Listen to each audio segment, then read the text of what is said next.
Okay, we have signal we were ready. I'm going to making a quick statement before we start. I'm getting a little bit of feedback here. All right, I will start the statement. Welcome everyone, and thank you for tuning in to tonight's meeting of the Lakes and Water Quality Advisory Committee. I am Paul Moretto, Senior Planner for the City of Victoria. Due to the ongoing COVID-19 pandemic, the doors to City Hall remain temporarily closed. However, we want to make sure that our public meetings continue in an open and transparent manner. State statutes allow for the city to conduct its meetings by telephone, and the City of Victoria City Council has taken action to allow our public meetings to temporarily take place remotely. As a result, we are modifying how we conduct our Lakes and Water Quality Advisory Committee meetings. We are broadcasting this meeting live on Mediacom Channel 8 and on YouTube, and are also recording it so it can be viewed on demand. A quorum of the committee members are participating in this meeting remotely. There is an up to 1 minute delay from the live meeting to the online cable broadcast. Finally, all formal actions of the committee will be taken by roll call vote. A new process for us all, and we thank you for your patience and constructive feedback as we work through this unprecedented situation. Thank you. With that, I pass it to the chair. Thank you. I will now call the meeting to order. First order of business tonight is to adopt the agenda for the meeting. Everybody, before I ask for a motion, I'd like you to state your name when moving and when seconding. Committee members, is there a motion to adopt the agenda for tonight? To make things easy, I'll make the motion to adopt the agenda. Do I have a second? This is Dick Hawley. I second. Thank you. I'll take a roll call vote. So I will say your name. When I say your name, please say yes or no to adopt the agenda. Member Barron. This is Barron. Yes. Member Fisher.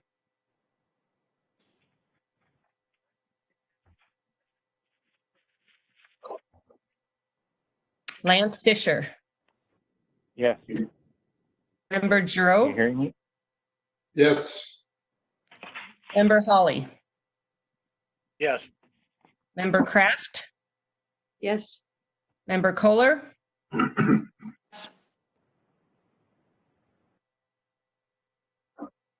Katie Kohler. Yes. And I'm sorry if I'm mispronouncing names. We'll get to that in a minute. Member Moan. Yes. And I also vote yes. Thank you. The motion carries. Second, approval of the minutes from the January 9th, 2020 committee meeting. I assume you've all had a chance to review the minutes. Before we, and so I'll take if there's any questions or concerns over the minutes. I have one question for staff. I noticed that the mayor is a signatory on the minutes. And I'm just curious about that since he isn't at the meetings. It seems unusual that he would be the one signing the minutes.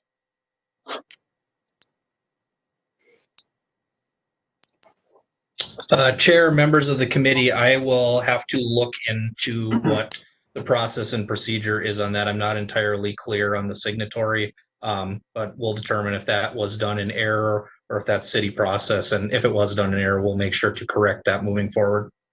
Okay, and just to be clear, Excuse me, having been on the other committees, the mayor doesn't sign any of the other committee minutes. So I think it's just an error.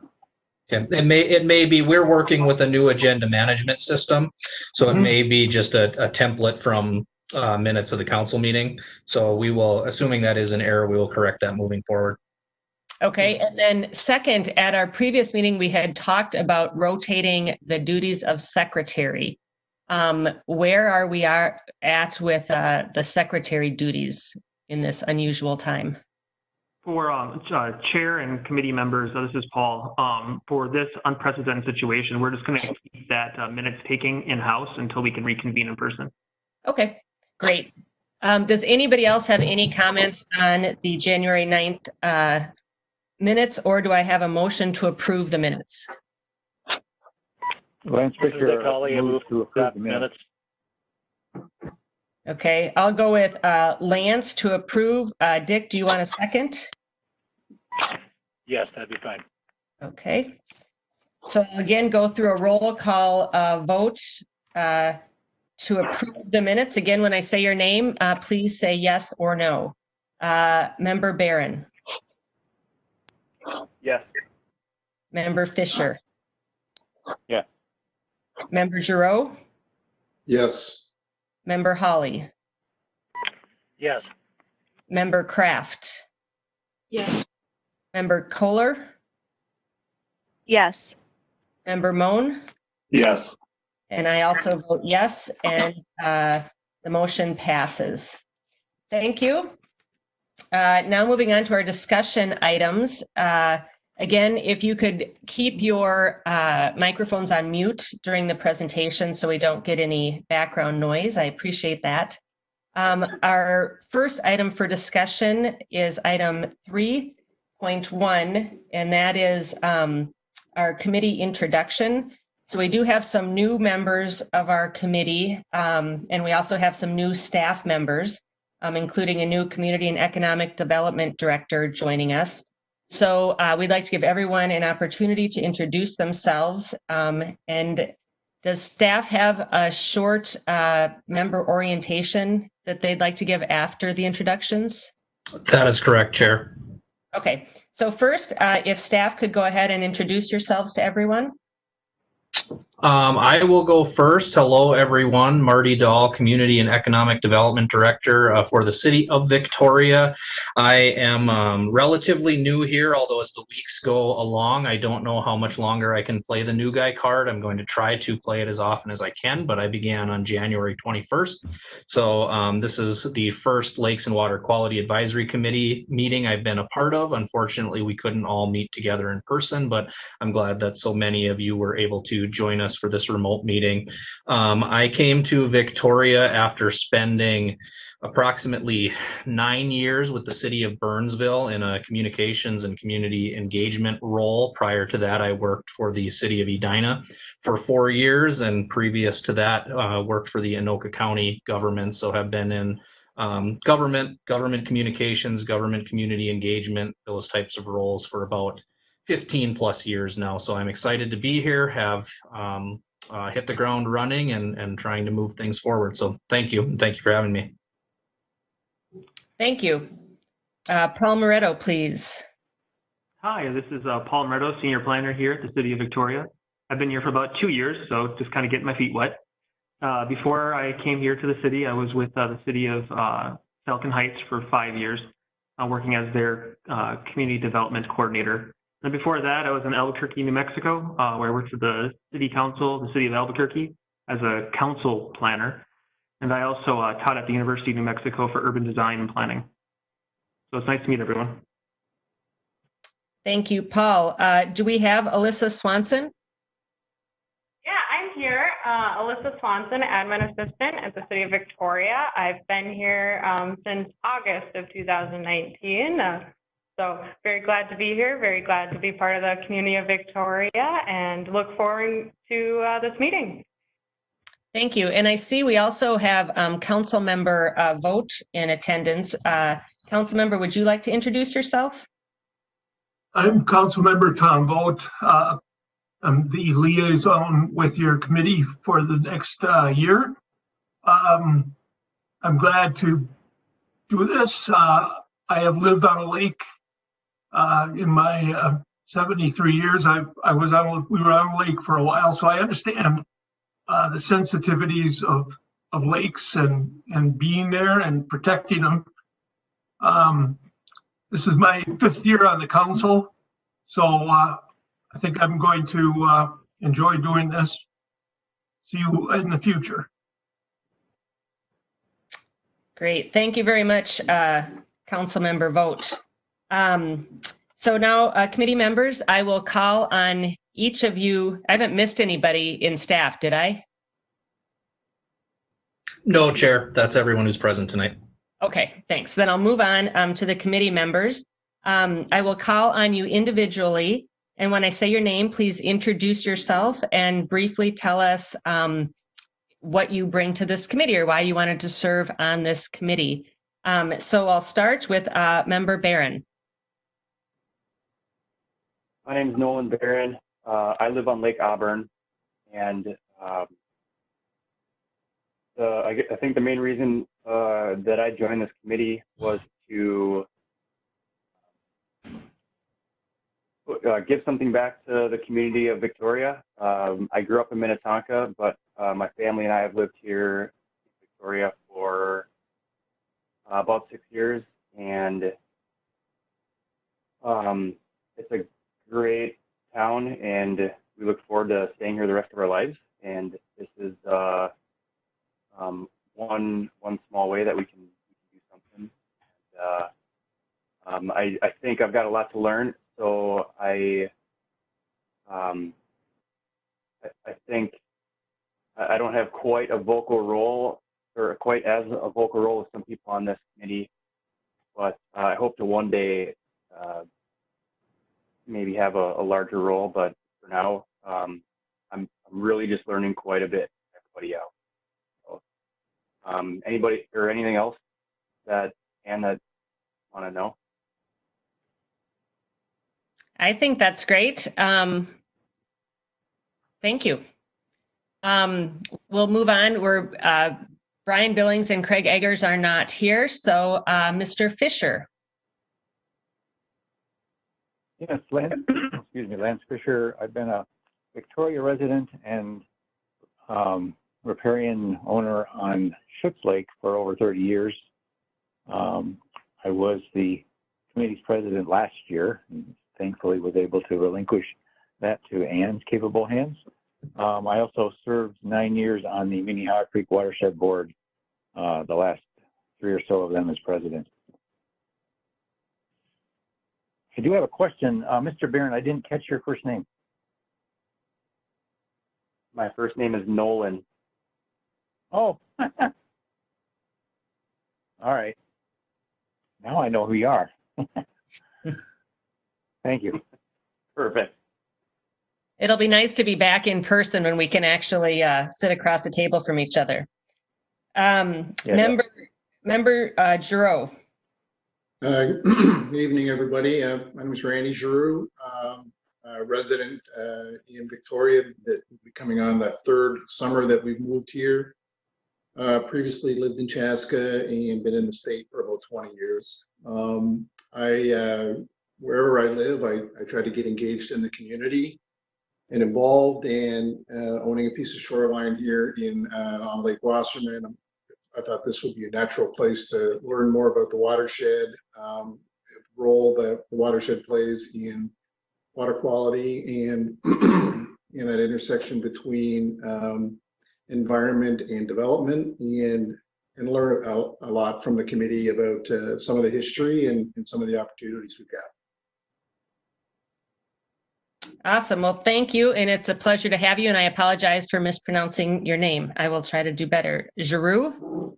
Yes, good, a good French Canadian name. Okay.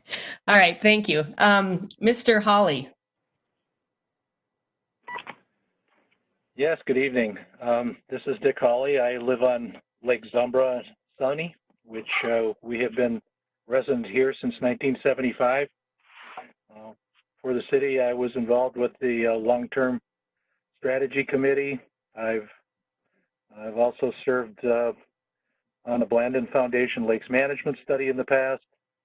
A number of years working with lake associations. Back helped to form the Metropolitan Coalition of Lake Associations at one point, and this is probably about my fourth series of being president of the Lake Zumbra Association. Awesome. Well, thank you very much. Ms. Kraft. Hello, this is Debbie Kraft. I have been living on Schutz Lake for 21 years, and prior to that on Lake Riley for 2 years. I served on the Water Quality Committee last year, and was one of the people who presented the idea of a lakes and water quality committee to Mayor Funk for protecting and assuring our lakes and waterways are protected. Great, thank you. Ms. Kohler. Hi, my name is Katie Kohler, and I am a new member of the committee, so I have only met a few of you. I moved to Victoria last summer with my husband and toddler son, so we're very excited to be here. It was very important to me to get involved in the community when we found our forever home, so that is what drew me to get involved. I also live fairly close to the Wasserman Park Reserve, so I'm excited to see how that goes. Awesome. Well, great. And welcome to you. Thanks for serving. And Mr. Moan. Steve Moan. We have a place out on Pearson Lake. Well, for the last 21 years, I was involved with helping start the Lake Association out there, and then served on the rules committee for the watershed back in 2007, I think it was. Hard to remember all the way back there. And then served on the Citizens Advisory Committee after that. And Pearson Lake right now isn't part of Victoria, but sometime, probably in the not too distant future, will be incorporated into Victoria. Great. And I am Ann Helscher. I live on Lake Minnetonka and have lived on Lake Minnetonka for the past just over 16 years.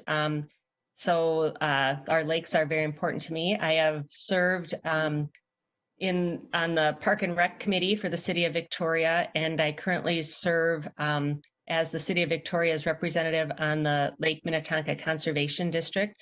So I think community service is really important for all of us, and I commend all of you for volunteering to your time and talents on this committee.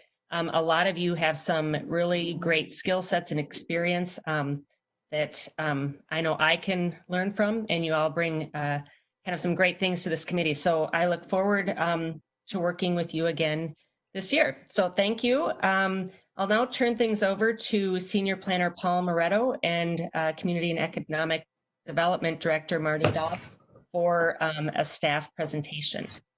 Thank you, Chair, members of the committee. This is Marty Dahl.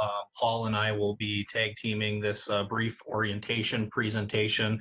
As was noted in your background, having some new appointees to the commission and some new staff members, we wanted to take some time just to talk through some of the overview of the commission, its charge, where you can find materials, the processes, that sort of thing. So I'm going to take the first section of this and then I'll pass it over to Paul. Alyssa, if you could go to the next slide, please. We already introduced ourselves. There's our contact information, but we will make sure that you are always able to reach one of us, either Paul or myself. Next slide, please.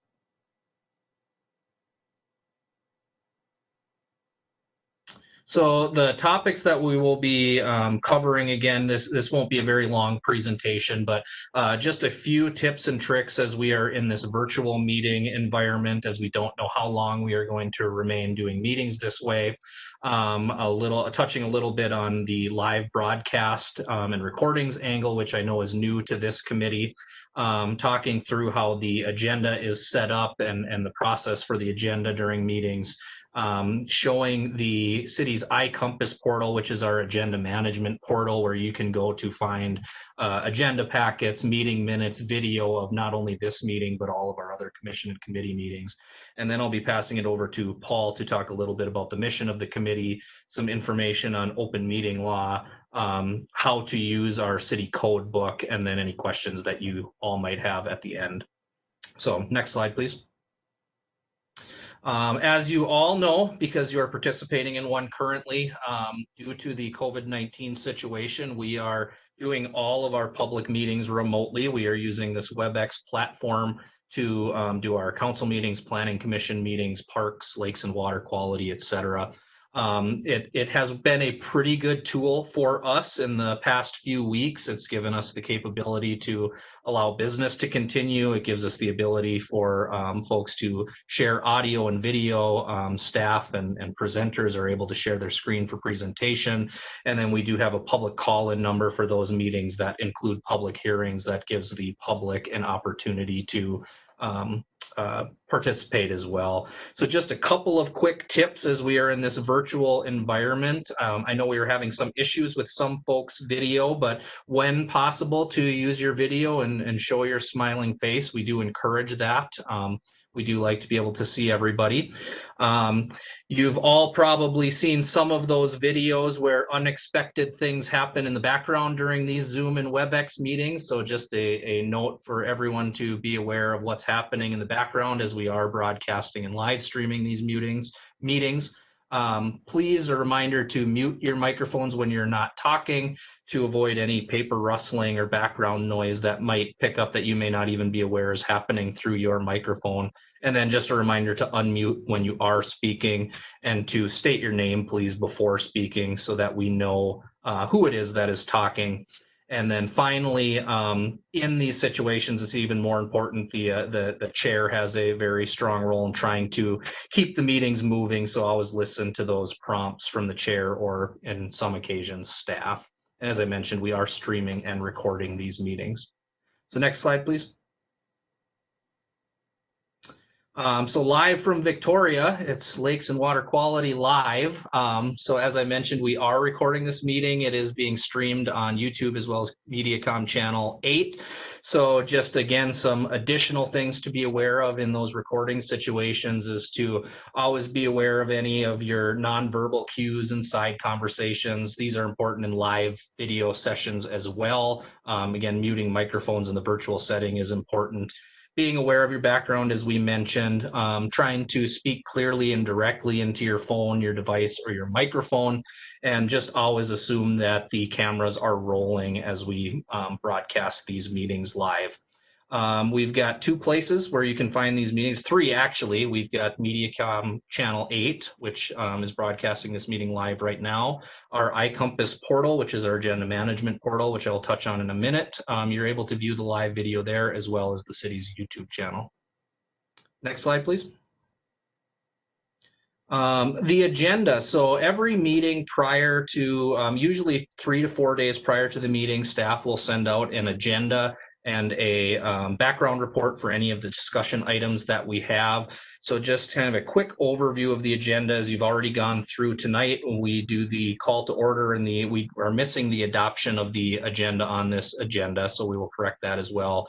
But adopting the agenda, approving the minutes from the previous meeting, and then moving on to discussion items after that, which is the portion we are in right now. As you're aware, all votes are being taken roll call while we're conducting remote meetings. Most, if not all, discussion items will include a staff presentation and then some guided discussion after the presentations. Any items that are not on the agenda for a given week, we are asking to please hold until the miscellaneous portion of that. The chair will prompt staff as well as other committee members for any additional items. And any items that are brought up during miscellaneous, the committee can determine whether or not those are things that we'd like to include on a future agenda. And if there's any direction to staff to try and find those items. Next slide, please. So I mentioned our iCompass portal. This is where you can find all of the agendas, minutes, video for all of our public meetings. We do have the link available on this slide and we can provide it to you as well. But it's a pretty nice one-stop shop to find all of that information. When you are receiving your background reports, we are actually sending you links to this portal to be able to pull up the agenda, pull up the background. And again, in situations like which we'll be discussing next with the Shoreland Ordinance, where we are discussing that with multiple meeting bodies. If you're interested in viewing that discussion of other meetings or looking at the background materials, this is the place where you can find all of that information. Next slide, please. I think that's the end of my portion, so I will pass it over to Paul. Oh, pardon. Thank you. Chair, committee members, this portion that I'm going to be going over maybe old hat to some of our veterans here of our committee, but for those who are new and for the public, I'd like to go over some of our key points here about our committee and a little bit of the history, as well as going over our points of our public and open meeting laws, a little bit about where to find our code and how to do a little bit of research there, and then we'll wrap it up to our next item. So to start off, the City of Victoria Lakes and Water Quality Advisory Committee was formed in 2018 to provide feedback on lakes, wetlands, and shoreland quality issues in Victoria. Our family has grown over time, and so we are now at 7 designated lake representatives, as well as 3 at-large members as well. And so we're happy to invite our new members here.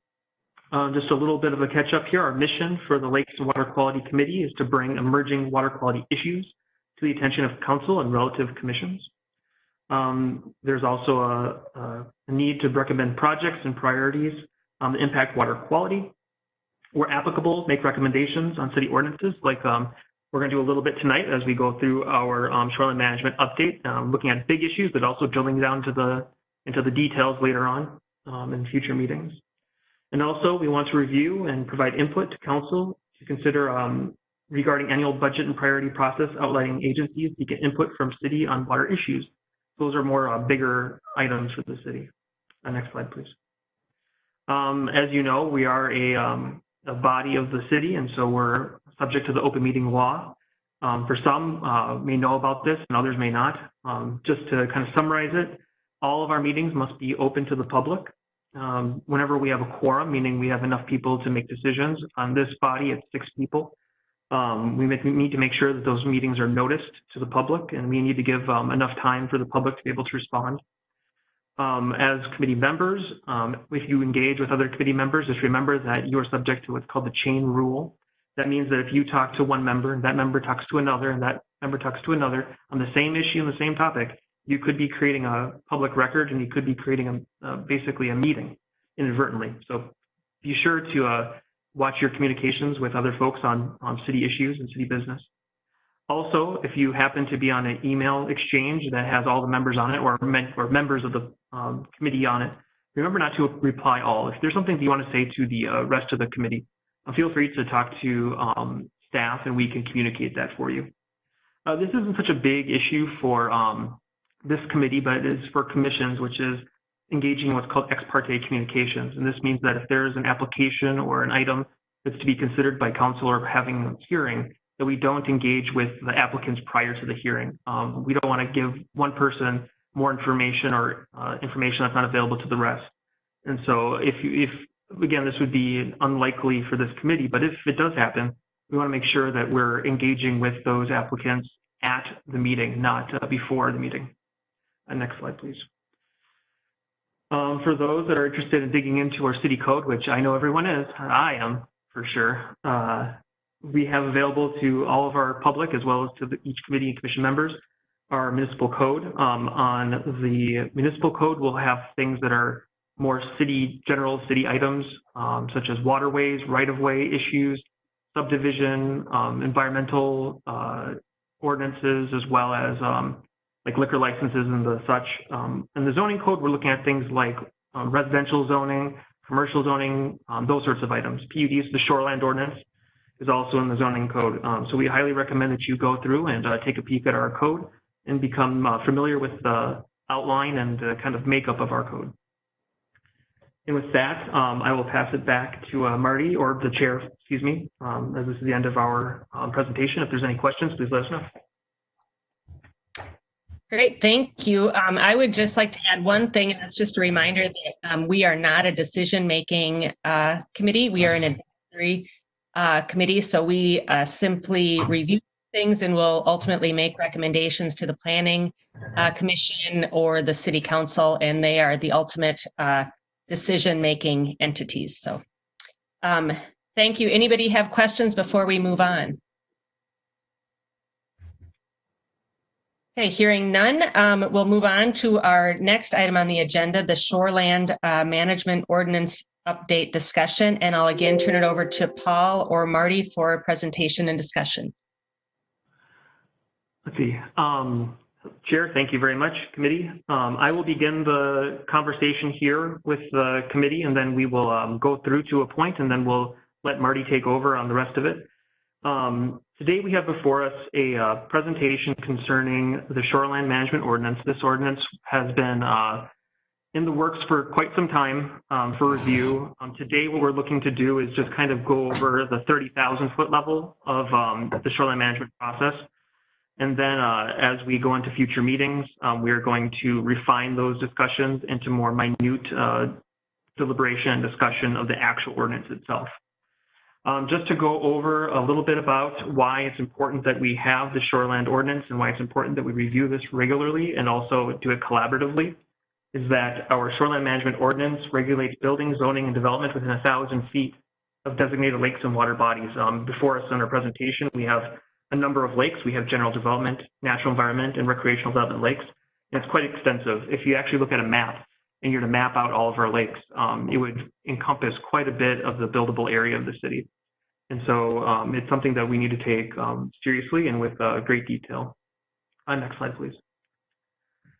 One of our partners in this process has been the DNR, the Department of Natural Resources. They have jurisdiction on public waters as well as review authority over our development process within shoreline areas.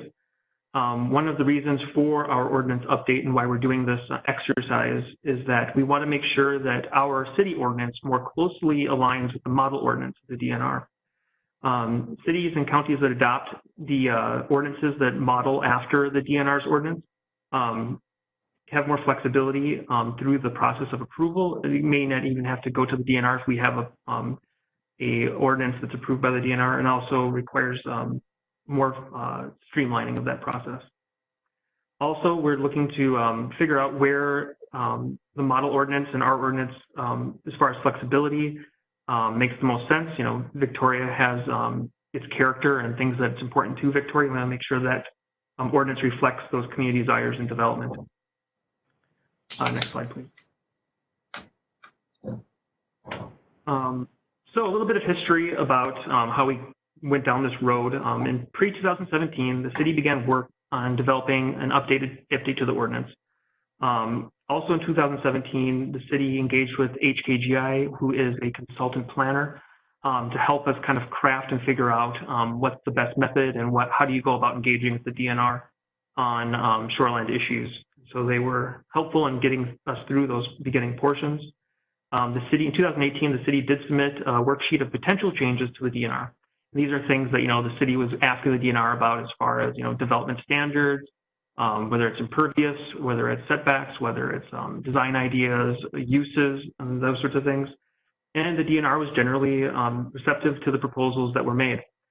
The process went through a pause in 2019 as we went through some of our staffing changes. And so we didn't continue to engage the DNR after that up until recently. And so there was a lull, and really when the staffing changes happened, we looked to re-engage the process. This is what happened in 2020.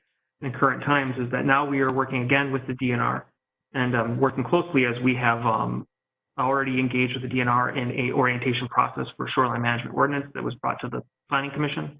And we had a very good and rigorous discussion about different types of methods and different types of requirements that they have. And then we also want to continue to work with our friends at the Planning Commission as well as the City Council in order to develop the best plan possible for the city. If I could have the next slide, please. The current status that we are in is that staff is currently redlining. It's not prepared quite yet, but we're redlining the DNR model ordinance to see how it can be crafted in a way that would be fluid to the current situation of the city of Victoria.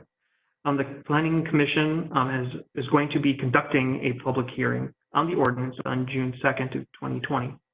And again, this is going to be a good look at exactly what the public is interested in as well as feedback from the Planning Commission. Tonight's meeting is a discussion, again, as we said before, of the management policies, proposed changes and revisions to our current city ordinance, and possible flexibility requests. Basically, what we're looking for today is to gather feedback on the kind of the bigger topics and larger ideas so that we can bring those to the redlining process so that we can really dig into the details and then bring it back to this committee and to the Planning Commission to craft the best ordinance possible. Next slide, please. So as we go through this presentation, we're going to be asking some questions, these general broad idea questions. Some of them might get a little more in detail, but generally speaking, they'll be big picture. We also, in blue, we're going to be providing what the Planning Commission had provided us with feedback on the May 5th meeting.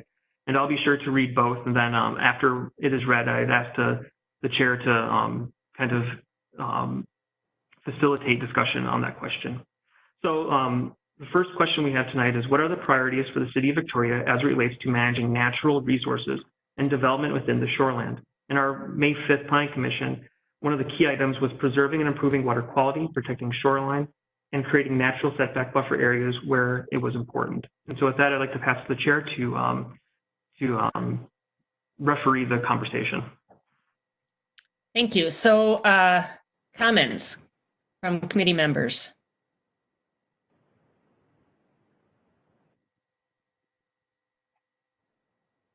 I guess to start it off, one thing that I would like to preserve is access. You know, I think our water bodies are, we certainly need to preserve our water bodies, but they are also public amenities.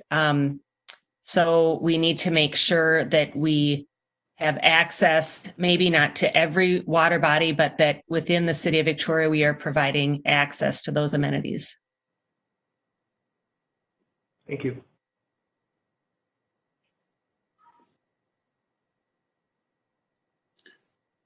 Yeah, this is Randy Drew. So from my perspective, I think it's an interesting list we have here from the Planning Commission, and it would be useful if we could also attend the Planning Committee on June 2nd. So if we could get the details of that, if that's a public meeting, and we could come and listen to what other people in the city are interested in talking about, I think that would be helpful. These all look like appropriate areas to focus. So I'm perfectly comfortable with that. Committee members, Chair, this is Marty.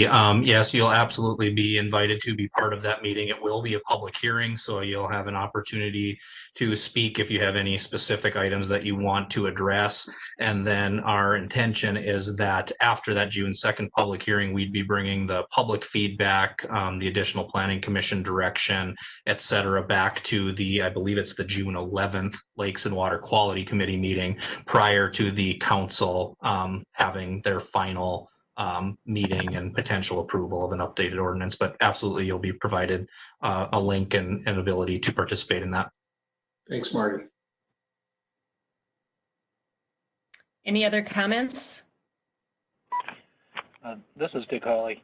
I was in attendance at that meeting, and there were a number of comments made at the Planning Commission meeting. Do you have a summary of those from the last meeting that we can go through here?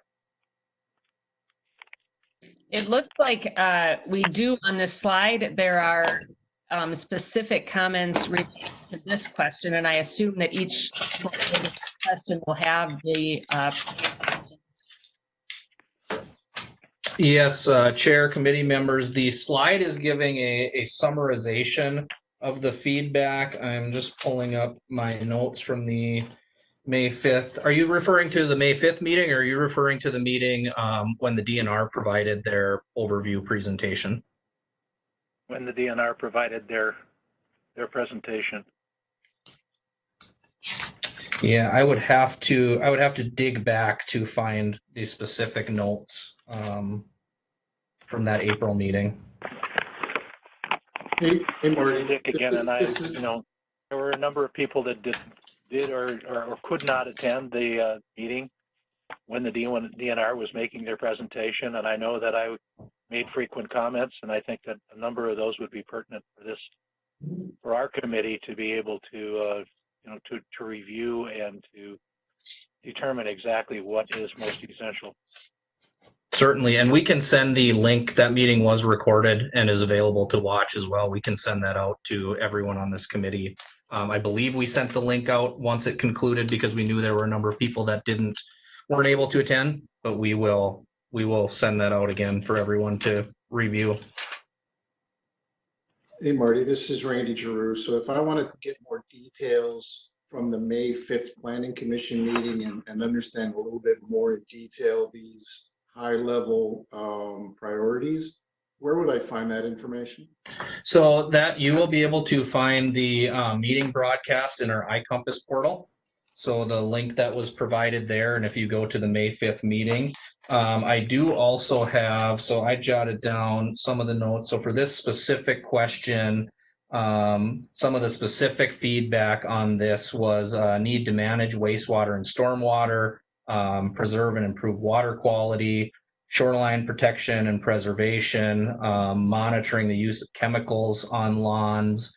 There was a note about potentially limiting the size on lots because of the numbers on the lake, and then making sure that we're comfortable with natural setbacks and buffers that are provided. So those are the specific notes I had based on this question from May 5th.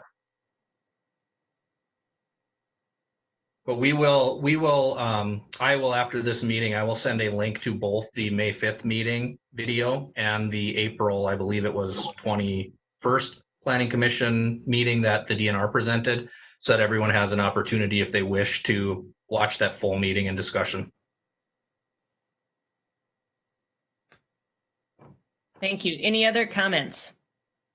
And Lance Fisher here. In terms of top priorities, one of the top priorities for me is the PUD portion, and particularly with regard to density limits and tree protection.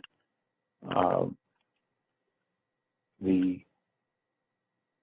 one issue I have with the tree protection, which I think needs to actually be included in the shoreline ordinance, is in the shoreline zone. I really strongly believe we should eliminate the option of paying for tree removal rather than mitigating it.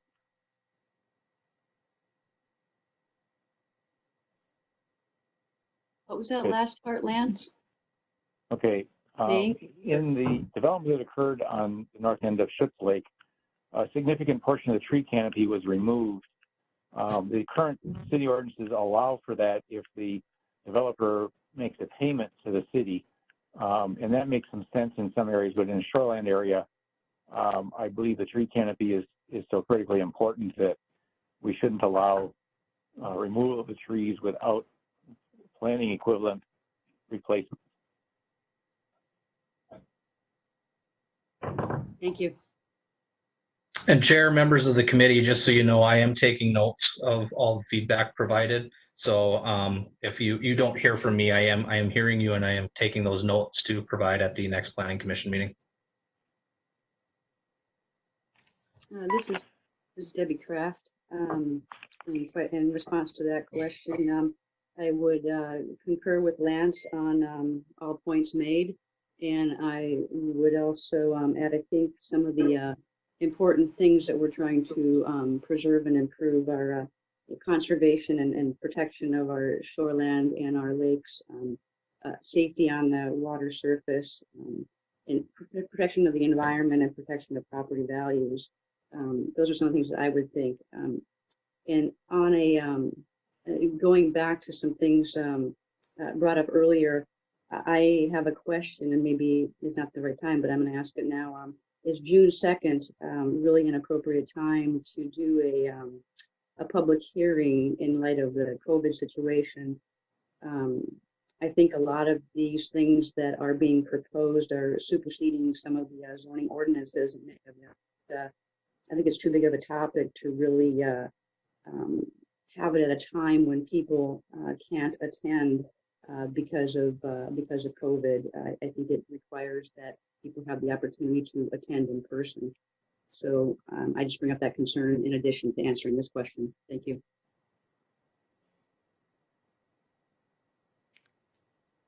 Thank you. Any other comments? Dick Hawley again. I know that one of the things that I brought up at the meeting with the Planning Commission was the idea that we as a city are going to be going through an annexation process where basically we are converting agricultural zoning and properties to residential and commercial, and that there are a number of considerations that should take place to assure that we don't have runoff and sewage problems and other things as we're trying to manage through that transformation.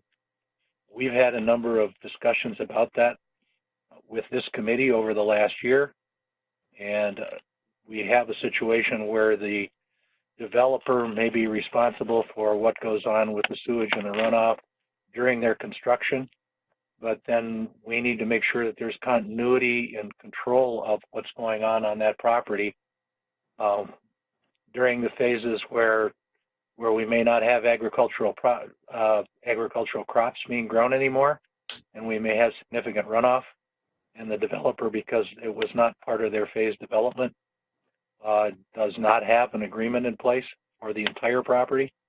And the Planning Commission is going to have to figure out how to manage the conversion and transformation from one zone to which is agricultural into the commercial or residential, and keep control over the process as it goes.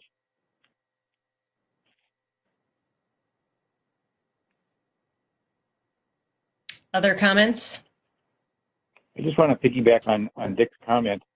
I think that is a very large concern, and to my knowledge, it's not really ever been addressed before in a shoreland ordinance or any other municipal ordinance that I've seen or anything I had contact with at the watershed. So it's probably breaking new ground, but I think it is very important that we find a way to maintain erosion control on all portions of a property when part of it is being developed, as in a phase development. Thank you, Lance. Anybody else?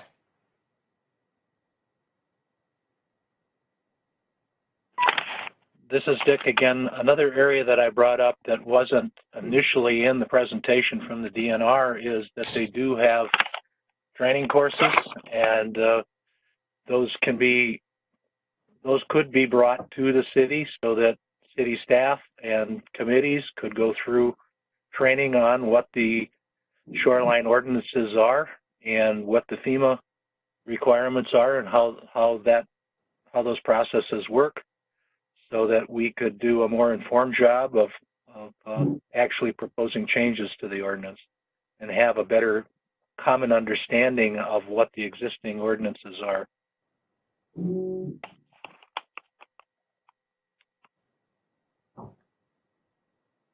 Other committee members, comments?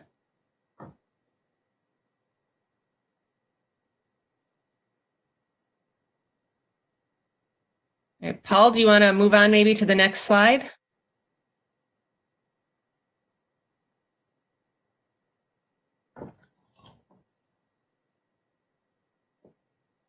Paul, are you still there? Are you on mute? I am now not on mute. I'll reread the question. Thought we lost you there for a second. Glad you're still okay. Well, I had this prolific understanding of all things just now, and he missed it. I'm sorry. Yeah. Okay, so the question is, what type of residential densities are acceptable in shoreline areas? Our May 5th Planning Commission members had the following comments and ideas. The desire to primarily allow riparian development in single-family homes while reserving townhome or multifamily developments for non-riparian parcels. Also indicated desire to remain flexible in higher density developments within mixed-use shoreland areas, such as the city's downtown or downtown west 13.5-acre development parcels.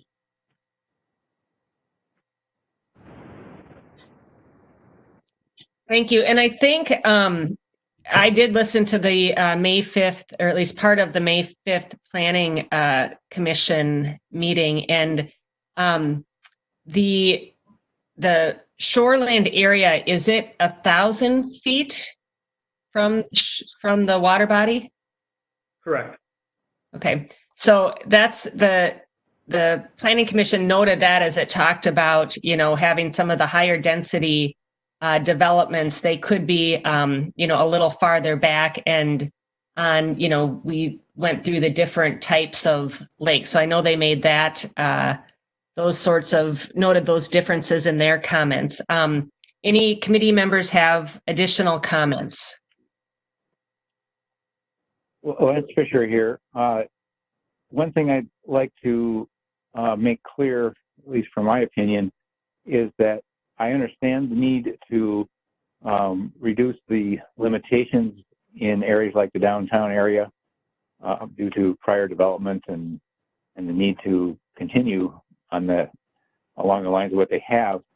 But I think that the reductions in the minimum lot size and the allowable pervious surface need to be very carefully mitigated with stormwater control above and beyond what would normally be required in a non-shoreland area. That's just kind of a general idea. We'll have to work out specifics, but the concern is that the watershed has rules for stormwater management in development, but those rules are not don't differentiate between shoreland areas and non-shoreland areas. And I think that's a shortcoming of that we really need to look closely at for any high density development areas within the shoreland zone, and that downtown certainly qualifies for that. Thank you. Other comments? This is Dick again. There are a couple of other factors. One of the factors that comes into play is as you're looking at multiple family developments and PUDs and so forth, you may use catch ponds and direct flow for runoff and do some other pieces. But you have to be very careful that when you're doing that we understand who's going to be ultimately responsible for it after the development is done. We've had two different approaches to that within Victoria. One has been that and this was the original one, is that once the development is over, the homeowners association is the one that's responsible for taking care of the clean out of the catch ponds and maintaining things. And the other more recent one was that the city itself would engineer those catch ponds and make that city property. The problem with both of these approaches is that no one wants to spend the money or has the budgets to be able to spend the money for doing the maintenance that's necessary. So something needs to happen. The homeowners associations don't necessarily want to spend the money or understand what that responsibility is. And the city, when they've taken over some of these properties, does not have the budget now to be able to do the necessary maintenance on that. And our overall problem in this particular city is that we have a lot of wetlands and a lot of lakes that are interconnected that all go back and throughout the entire city and flow back into Minnetonka through 6 Mile Creek. And we have to be very careful with what's going on with runoff and water levels, because there are choke points as we're moving down through, one of them being the Lunston Dam. And that can back up the water all the way from Lake Lunston all the way back down to Pearson and Wasserman, and it definitely backs up things back up into Zumbra Sunny. So there are a lot of considerations about how the water flows and how we handle catch ponds and how we manage runoff through our city. And I think I would echo on a different note the Planning Commission's comment regarding flexibility. I think we, moving forward, want to be flexible. I think the city has some different needs for different types of housing. And so we want to make sure that we're drawing the right kind of development to the city to make the city remain viable. So we need to balance those needs and that development with, protecting our waters. So flexibility is going to be key moving forward, in my opinion. Other ideas or thoughts or comments? And just to comment on that comment, Lance Fisher here again. Yes. I truly also believe that flexibility is important, but we have to make sure that that flexibility doesn't mean simply a relaxing of the rules for convenience. It has to be mitigated. It has to be implemented in a way that provides equivalent protection of the resources. Yeah, I agree. Can you unpack that for me a little bit? What does that mean? Well, for instance, you could say that, well, we're going to be flexible by simply allowing more pervious surface in a shoreland area because we want it, and there's an economic benefit to having it. But if by doing so, we are adding to the burden on the water bodies without any mitigation. And the proper way to do that, in my opinion, is to, again, allow for flexibility and say, well, we can do this different than the rulemakers intended, but those differences shouldn't compromise the protective effects. They should provide an equivalent level of protection. That should be the guideline for allowing the flexibility. Thank you.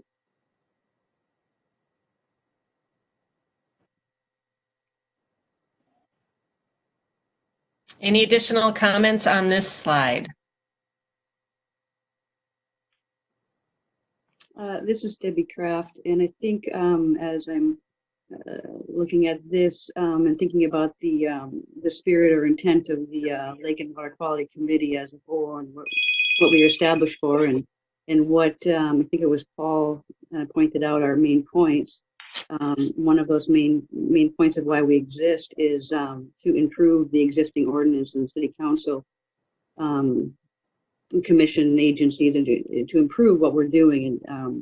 And so I think anything that is reducing our standards that have been set in place to protect our waters and our shorelines and our environment and our property values, I think needs to be, whatever we do needs to improve that, not make a worse situation.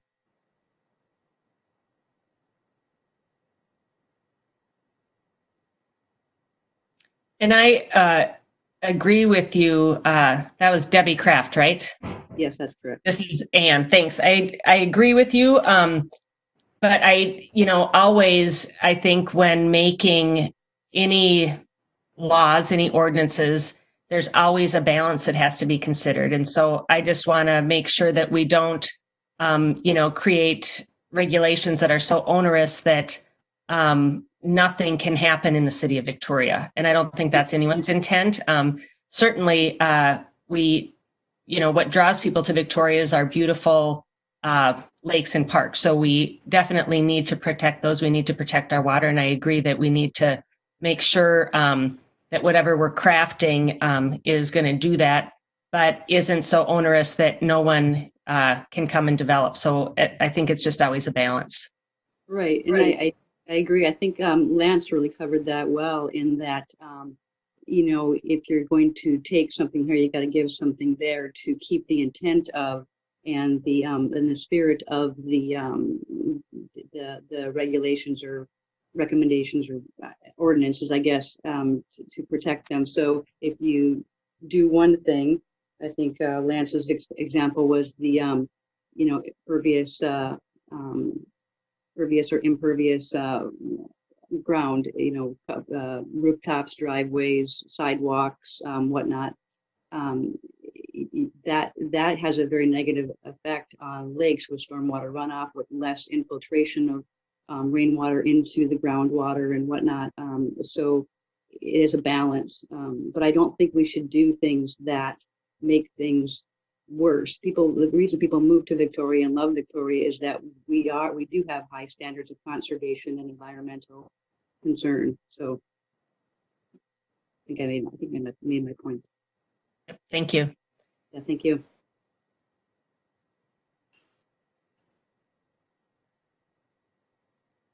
All right, moving on. Yes. So for this next one, we want to talk a little bit about commercial development, both in the downtown area, but also remember that our shoreline area does encompass 1,000 feet around the lake, and that is how should commercial development occur within the shoreline area. On our May 5th Planning Commission meeting, there was a desire to allow some flexibility to continue development and redevelopment in the existing downtown and central business district, and the downtown west as well, but also in doing so, be thoughtful in the manner of which it protects water quality and natural resources.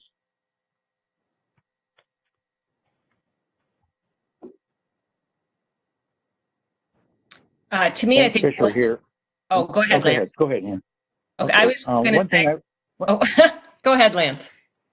Okay, one thing I wanted to add in that section, and actually I kind of jumped the gun and thought I was answering that on the previous one, but one concern I would have is any commercial development in a shoreland zone that has the potential to release liquid pollutant, gas station. I don't know what the other possibilities are, but we should consider what can be done to preclude that in a commercial development in a shoreland zone because of the very great difficulty in protecting the water if something does happen.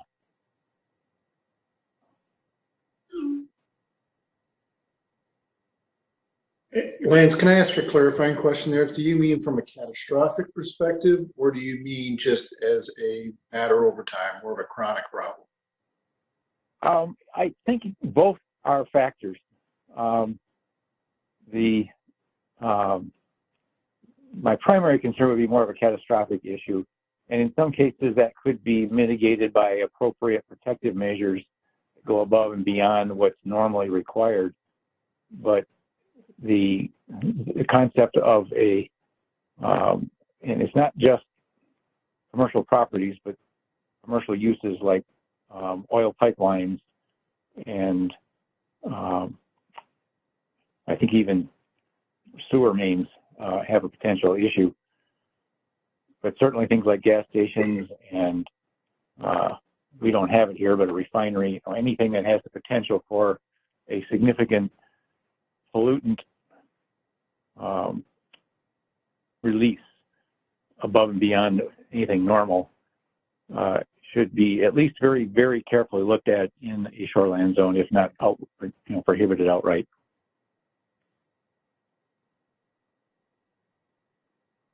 I agree, Lance. I think that there are some things that just maybe aren't appropriate in a shoreland, and certainly there could be degrees of regulation based on what the commercial development is. Yeah, that's my real concern is if we lump all commercial development together, we may miss the fact that some of it is far more critical than others. Right. Good point. Moan here. Is there a way? I remember on the watershed, they would set performance space where, like, the first inch of rain can't leave the property, or something along that lines. Trying to achieve the goal. They didn't care how the development came about doing it, but do we want to just? Is there a way to say where you don't make the water worse or add any pollutants to the water?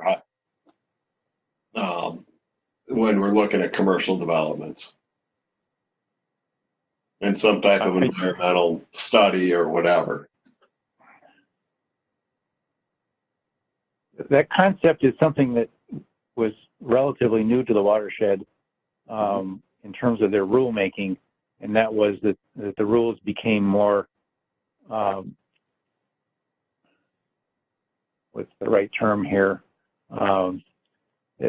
The rules were based on what is effective as opposed to a prescriptive method of dealing with runoff.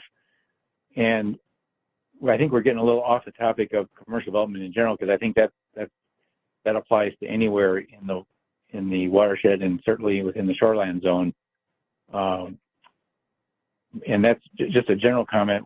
If where possible, it would be nice to make the same effort here in our shoreland ordinance to be more results-based than prescriptive.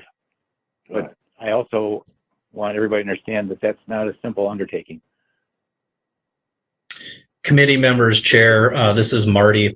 We'll talk a little bit about what we are currently proposing for commercial development through a PUD process, but I think the discussion you're having now falls in line with the direction that both staff and the Planning Commission, I think, have been heading, which is to try to conduct commercial development, particularly in an existing commercial district, through a master site plan that would require review of all of those items.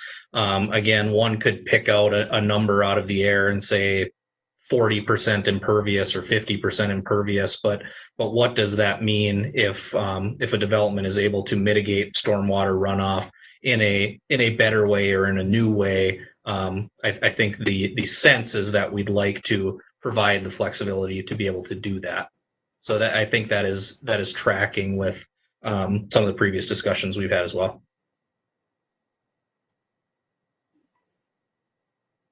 In regard to that master plan for the downtown area, my biggest concern that came out of our long-term plan was the lack of understanding of what was going to happen with Highway 5 and how many lanes it would be and what impact that would have on the city. If that increases in terms of number of lanes in going through the city, then you have another problem in that the width of the highway increases significantly. I just see that as a major potential interrupter to what's going on and something that needs to be taken into account. But I don't think that we really have any kind of insight into what that long-term plan should be.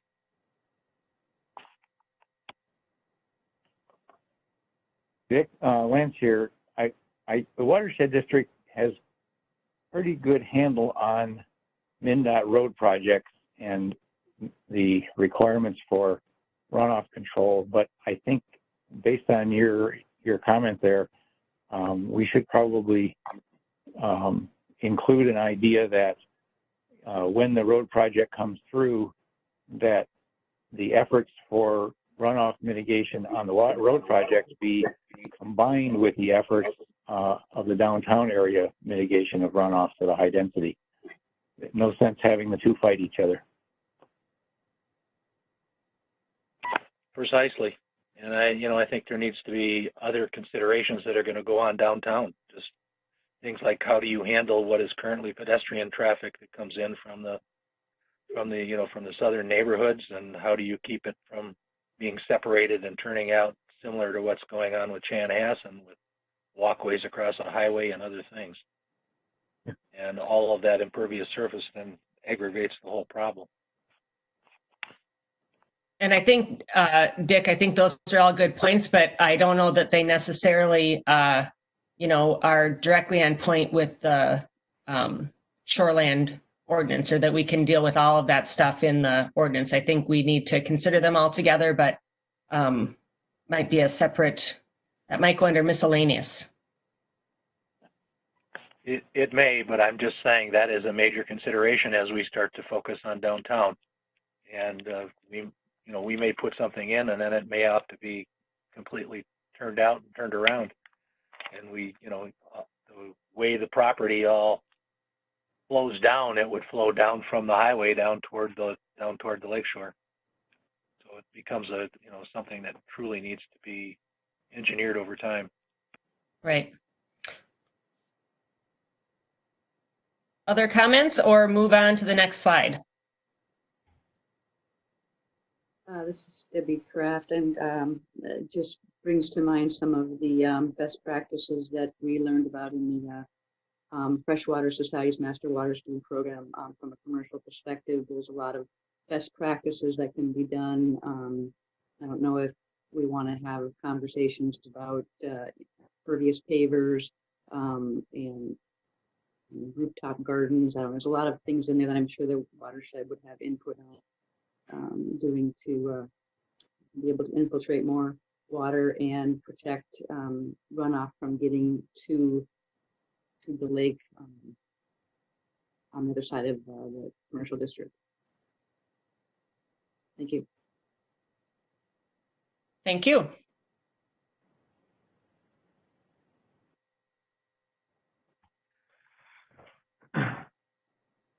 Paul? All right, we can move on to the next item here. And that question is, should the city allow controlled access lots? which are lots used to access public waters or as recreation areas for owners of non-riparian lots. Our May 5th Planning Commission discussion, there was a desire to have flexibility to allow these types of lots as a conditional use that would require review and specific parameters. And some thoughts on that.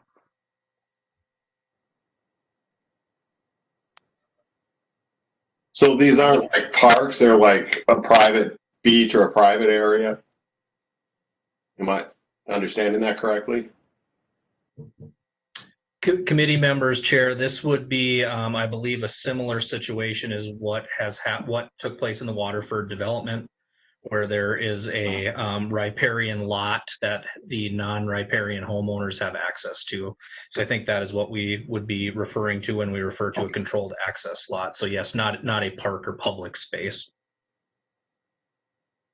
And they do, we have these on Lake Minnetonka in a lot of places. There'll be a, homeowners development that has non-riparian lots that share access to the lake. And, they all control what happens through their homeowners association. It's certainly appropriate on Lake Minnetonka. I think I agree with the Planning Commission that it would nice to be able to have some review, because I think each situation is going to be different. So I do like the idea of a conditional use, but I'd love to hear thoughts of other committee members. Yes, this is Randy Drew. Can you just expand on, I'm just trying to visualize what this looks like. So is this a private lot for a group of homeowners on which they would have access to the lake, potentially putting a multi-boat dock or some other kind of structure on it as well? Is that what we're talking about? Could I answer that for you, Ann? I've got a lot of experience with this. Sure. Who's talking? Lance. Sorry. Yes, go ahead, Lance. Okay, there's quite a wide range. They go anywhere from simply a lot with maybe a beach or just a shoreline to enjoy that's shared amongst multiple households, all the way up to, and I'm now talking about more than just Minnesota. It was a very common method of increasing returns on a development when it was near a water body, for a developer to come in and buy a lot on a water body adjacent to a large area that he was going to develop, or maybe across the street from it or whatever, and thereby provide an expansion of the lakeshore many-fold to the houses that weren't really riparian. And this kind of thing works fairly well on large bodies of water. On our smaller lakes, it has a tendency to create all sorts of conflicts. But the range, like I said, is anywhere from just a bare lot that is used for picnics and gatherings to a small marina with docks and as many boats as they can fit. I don't think there's any proposal here that would take it to that extreme. And I agree totally with Ann that whatever is allowed should be done as a CUP. But I do think the ordinance should probably have some specifics that have to be met. Otherwise, it's very difficult for the Planning Commission and the City Council, when reviewing such a request for a CUP, to deny anything that's asked for. And we don't want to put them in that position. Yeah, so thanks for expanding on that, and for that last point, right? I was going to ask the question, and maybe someone has this information here. Are there guidance either from the DNR, from other government agencies, or around what is a filter, or what are the criteria that need to be met? Does that exist today, or is that something that would need to be crafted? Committee members, Chair, there are no specific criteria included in the Shoreland model ordinance, but that is a great point and great feedback. So we will certainly reach out to the DNR or do some research as part of this piece of feedback, bring back to the Planning Commission if there are any existing guidelines that should be considered as part of that. But there are no guidelines included in the current DNR's model ordinance. The only thing you would have to look at, I think, is some other municipalities have enacted certain restrictions on that kind of a development. Not to say that what they have is good, but at least to be an example of what's been done and approved. I do have a comment about what I think should be considered appropriate, particularly, again, not on the general development lake, but on the recreational development lake, and even more so on the natural environment lakes. A basic criteria should be that the potential impact for such a project should be limited to no more than the equivalent impact if the shoreland in question was developed into single-family residential lots. In other words, if it's 125 feet wide a lot, the impact should be the same as a single family.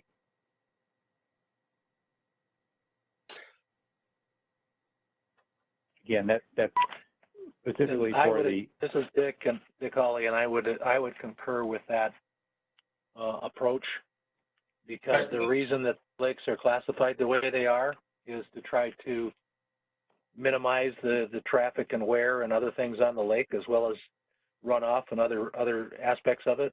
And that at least having that equivalency statement in there allows the Planning Commission to use some discretion. I mean, if we're talking about that this was going to be, that it was going to be 2 lots, and rather than, and you have a small dock in there that might be able to handle 4 boats, you'd say, hey, just, that is not going to adversely impact the lake itself dramatically, compared to what it would be if it was, if it was single residence. I like the equivalency approach to it. I've got a question maybe for staff. So this is called the Shoreland Management Ordinance. Does this only control the land, or would, Mr. Hawley just mentioned docks. Would this cover docks and things like that that go out onto the water? Chair, members of the committee, I think that's always been the $1 million question, right? As to how far does that authority extend? For some background, at least currently, staff is proposing to maintain the docking ordinance and language that I believe was updated recently in the last 2 years. That is put into the waterways section of our code and defers the Lake Minnetonka dock requirements to the LMCD. Staff is currently proposing retaining that language regarding docks. There is no dock language in the model ordinance as well. I should say there is none. There's nothing specifically to docks. Docks are references as part of water-oriented structures, but. Right. Okay. This is Councilmember Vogt. I do have a question. We're talking about controlled access and the fact that we don't want the access point to cause a lot of damage. How is the Waterford Landing controlled access working out? People that are living on Schutz Lake, like Lance, how is the Waterford Landing controlled access working out? Because we've got 1 pontoon, 1 dock, and 30 or 40 units. What's your general takeaway from what you see? Lance here. From last summer's perspective, the impact was minimal, although the percentage of structures that were occupied over the summer was relatively low. I think until it gets built out, we won't have a good handle on that. But my expectation based on what I saw last summer, is the limitations that the council provided were sufficiently protective. Good. I'll chime in on that as well. Debbie Kraft, also living on Schutz Lake. I would concur with Lance. It's worked out very well so far. Cautiously optimistic because, as he said, it's not completely built out and residents aren't completely, moved in and using the facilities yet. I personally think the Waterford Landing is a great example of what we should have as a minimum standard for developments like this, from the perspective of how much quote unquote improved or changed shoreline versus what was kept natural and natural foliage plants and whatnot was great. The developer did a great job in working with us to have the setbacks where they should be to fertilization, buffer plants and whatnot. So I think it's working really well. Everybody worked really hard to get what the final product was. And I think it's a great example and should be a sort of the minimum standards. Anything should be equivalent to Waterford Landing or more conservative from an impact on the lake.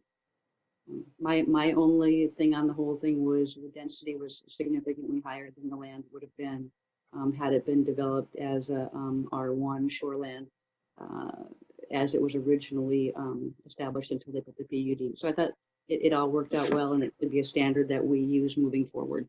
Thank you.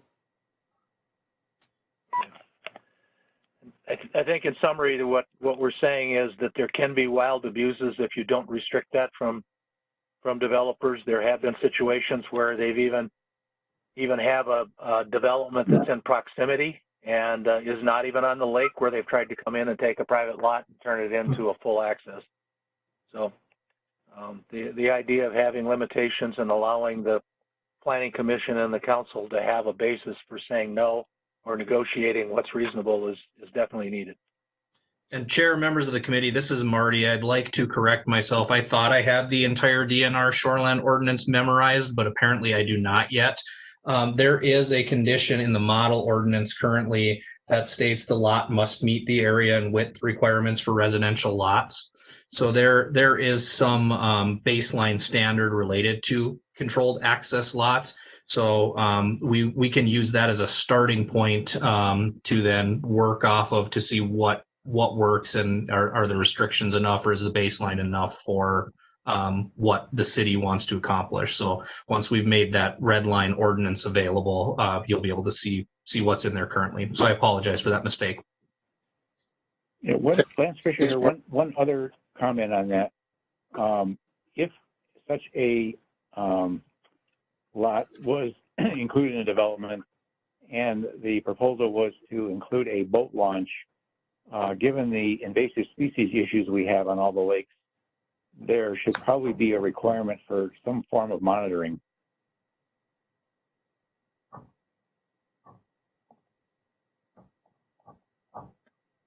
This is Randy Drew. Thanks, Marty, for it looks like you must have gone quickly through the Lake Shore Ordinance while we were talking on the phone. Yeah, I think that is a good starting point, but I do support comments of several of the other committee members that, can we provide better guidance to or a set of standards or requirements that enable the city when asked for a conditional use permit to be able to manage that consistently and effectively.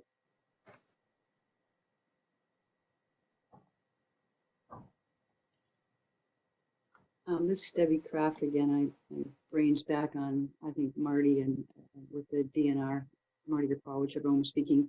I think we have to be cautious with the DNR's standards because they are standards set for the entire state. And I would be cautious with our smaller lakes, our smaller recreational and natural environment lakes to use a standard just with our overall goals of being a conservation, protection, safety on the water surface and protection of the environment. I think we have to be very careful in how much I mean, it could be a starting guide, but I think Victoria has always been and should always be more, more, I don't want to say restrictive, but more conservationist overall. So, like I say, we worked, the homeowners and the developer and the city, we all worked really hard together and came up with a good product with Waterford Landing. And again, I say that's a good standard to go from.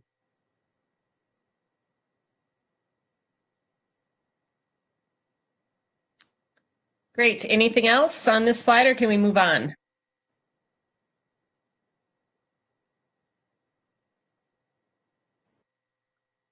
Okay, looks like we'll move to the next question. Again, how should the city handle non-conforming lots of record with an existing structure that will be removed or perhaps nearly removed?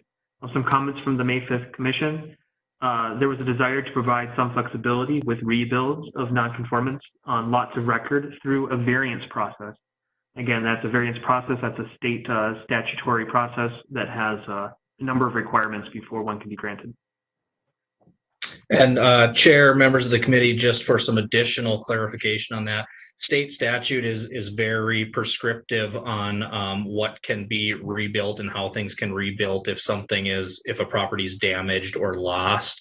So I think one of the specific things we were asking about is our current code language, which I can ask Alyssa to move to the next slide for part of the conversation, had some additional language about specifically to tear down and rebuild and providing some flexibility of being able to maintain some of that non-conformity.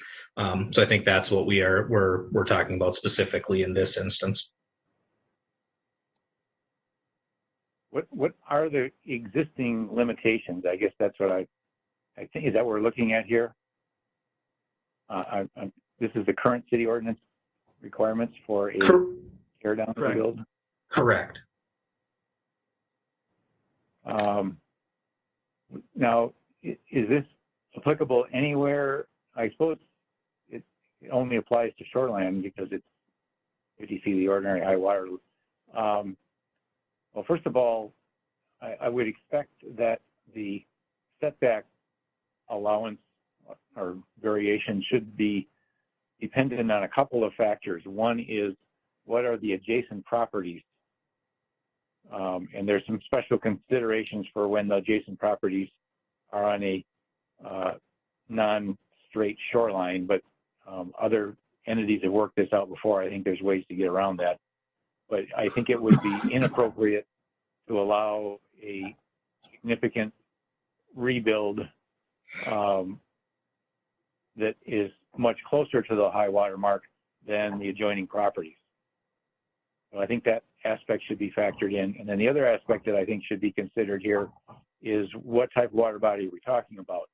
It's one thing if it's a general development lake, it's an entirely different thing if it's a natural environment lake. And your current ordinance doesn't seem to address that aspect at all.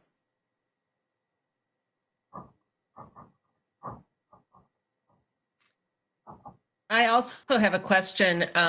Is this, does this take into account a change of ownership? Because I could see that there could be a difference if it's the current owner who's rebuilding as opposed to selling it to someone who then is going to tear down and rebuild. I don't think there's any way around that or any way to consider that, Ann, because you can sell the property and then the new owner is the owner, and you can't differentiate from a new owner's rights versus a previous owner's rights in most cases. I mean, the only way I could see that ever applying would be if the current owner tore it down and sold the bare lot to another person. That might be some place where you could add some extra restrictions. But if owner A tears it down and rebuilds and then sells it, or owner A sells it to owner B, who then tears down and rebuilds it, there's really no difference from a legal perspective, I think.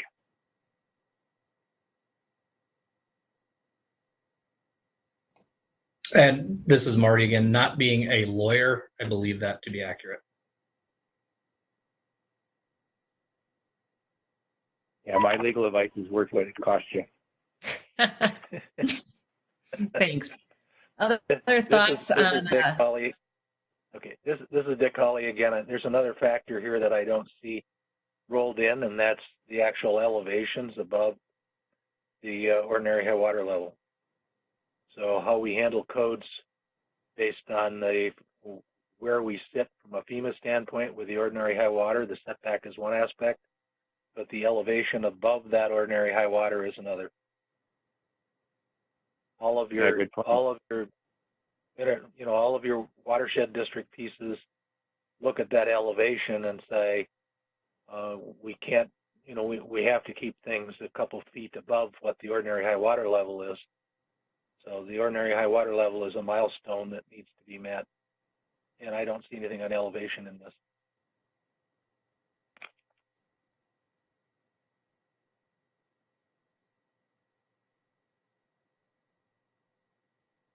any other thoughts?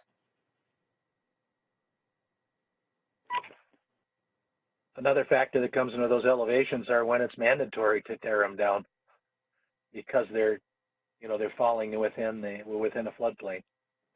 So I wasn't aware that there was ever a mandatory tear down if the structure was it's becoming found. more important because they're mandating that you have flood insurance and so forth, that the elevations aren't what they're supposed to be. Yeah. And that whole idea is to discourage people from continuing to maintain a property where the elevations aren't in compliance with what the normal offset should be, height elevation should be. Yeah, maybe the specific comment should be that regardless of how much leeway is given on the setback, no leeway should be given on the floodplain elevation rules or any reconstruction. It would be removing the part that's violating those rules or rebuilding it. Technically, they could put a house on stilts up above so it's raised and then, and build it that way. But if you've got a basement structure that's below, you can't. So you can't say no, but you have to put them in compliance with the elevation requirements. Right.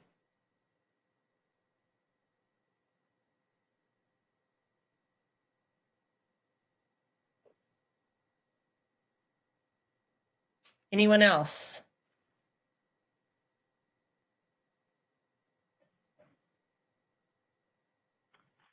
Okay, we'll move on to the next question here. The question is, how should the city handle accessory structures and water-oriented accessory structures in the shoreline areas? On the May 5th Planning Commission meeting, they found that there was value to allowing an additional water-oriented accessory structure in addition to the requirements of Victoria Zoning Code Section 1810 accessory structures. And as a person who does some zoning reviews for this, it can be a bit confusing to regulate these items. So it'd be great to have a good discussion about how we should handle and also what should be allowed. Paul, can you give just a brief synopsis of what 1810 allows, and then so that the committee can understand what that is allowed, and then that this planning commission thought is that there's value to allowing another structure in addition to that? Yeah, let's quickly go into 1810. And I will, so an accessory structure is allowed in the city of Victoria. Oftentimes it falls under the 2 of 3 rule. For example, you're allowed to have an attached garage, a detached garage, or a shed. You can have 2 of the 3. In addition to that, there is a limitation on size. In your R districts, R1, R2, you're allowed to have up to 900 square feet of accessory structure. And that can be increased by up to 50% with a CUP. In the LMR, Lake Minnetonka Residential District, there are no limitations.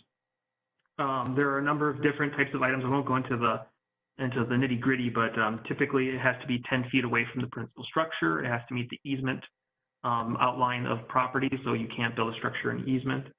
And also in most situations, it cannot be occupied as a residence unless you have a accessory dwelling unit permit, which is a CUP as well. So that's the real brief, 3,000 foot look at them. There are additional requirements. I mean, it's a hefty chapter, but that outlines those basic requirements. And then in addition to that, in our shoreline ordinance, we do allow for you to have a water-oriented structure. Oftentimes, these are structures that aren't allowed to be, you're not allowed to have plumbing or those sorts of things.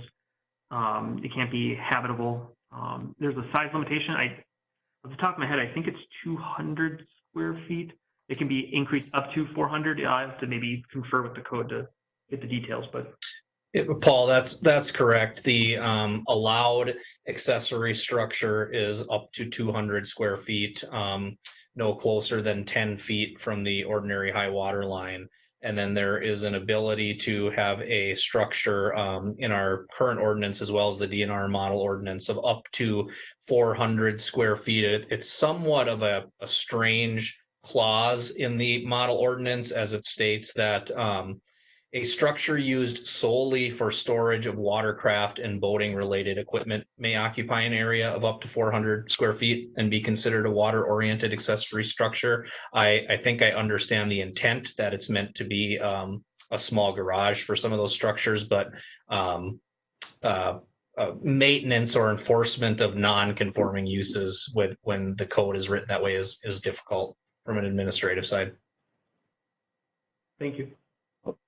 Lance Fisher here. Well, first, again, I would suggest applying the lake classification to that and not allow it on a environmental lake, only allow it on the general development and recreational development lakes.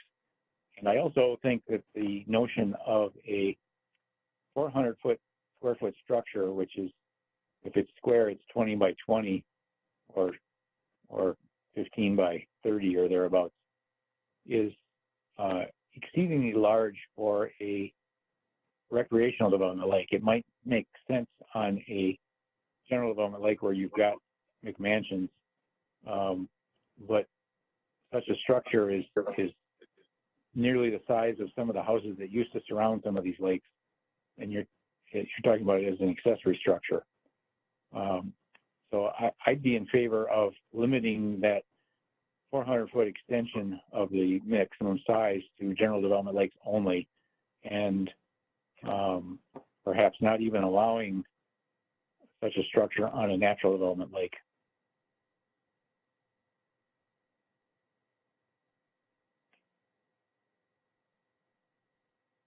Or maybe just putting a greater setback. Maybe it's got to be 25 feet from the ordinary high water mark rather than 10 on a natural development lake, natural environment lake. Now, Lance, are good points. Specifically for residential, as an attachment or a detached building for residential, or are there commercial things that you might be looking at, for instance, a park area or something else where they might put a structure in? I was speaking strictly from residential riparian lots. I was asking how the zoning refers to it at this point. I'm not sure what that does.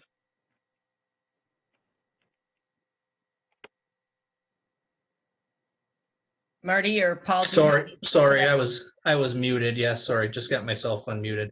So in the DNR model ordinance, which we've used as our baseline, they're speaking specifically to residential lots. Thank you.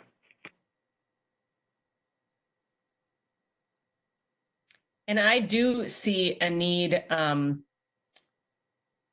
It is nice to have the opportunity to have a water-oriented accessory structure. If you're by a lake, I can see that can be helpful. In addition to having a shed to put lawnmower and stuff in. So I guess I'm in favor of something. I think Lance makes some good points regarding maybe a graduated approach depending on the type of lake. Other thoughts?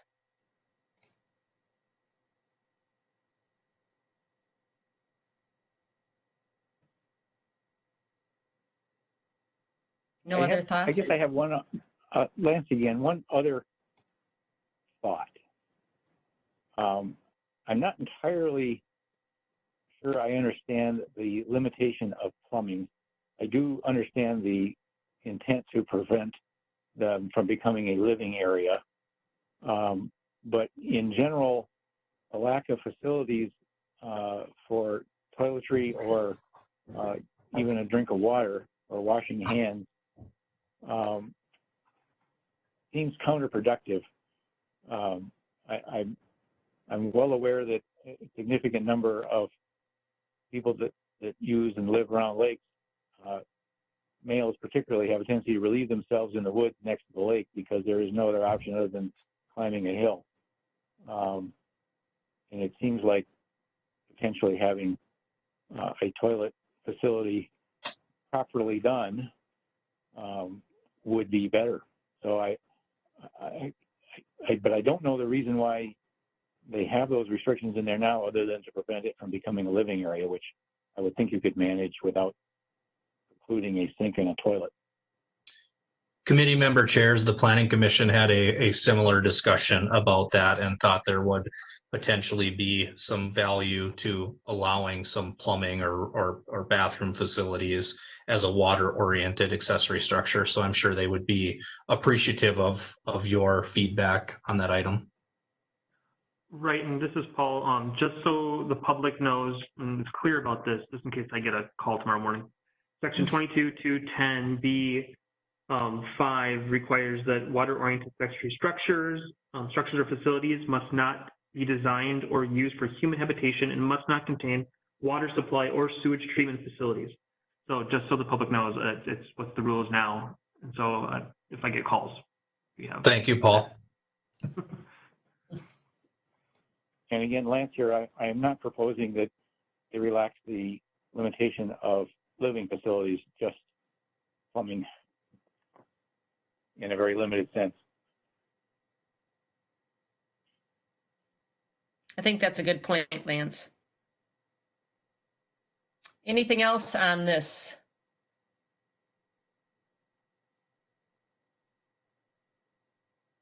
Paul, you want to move on?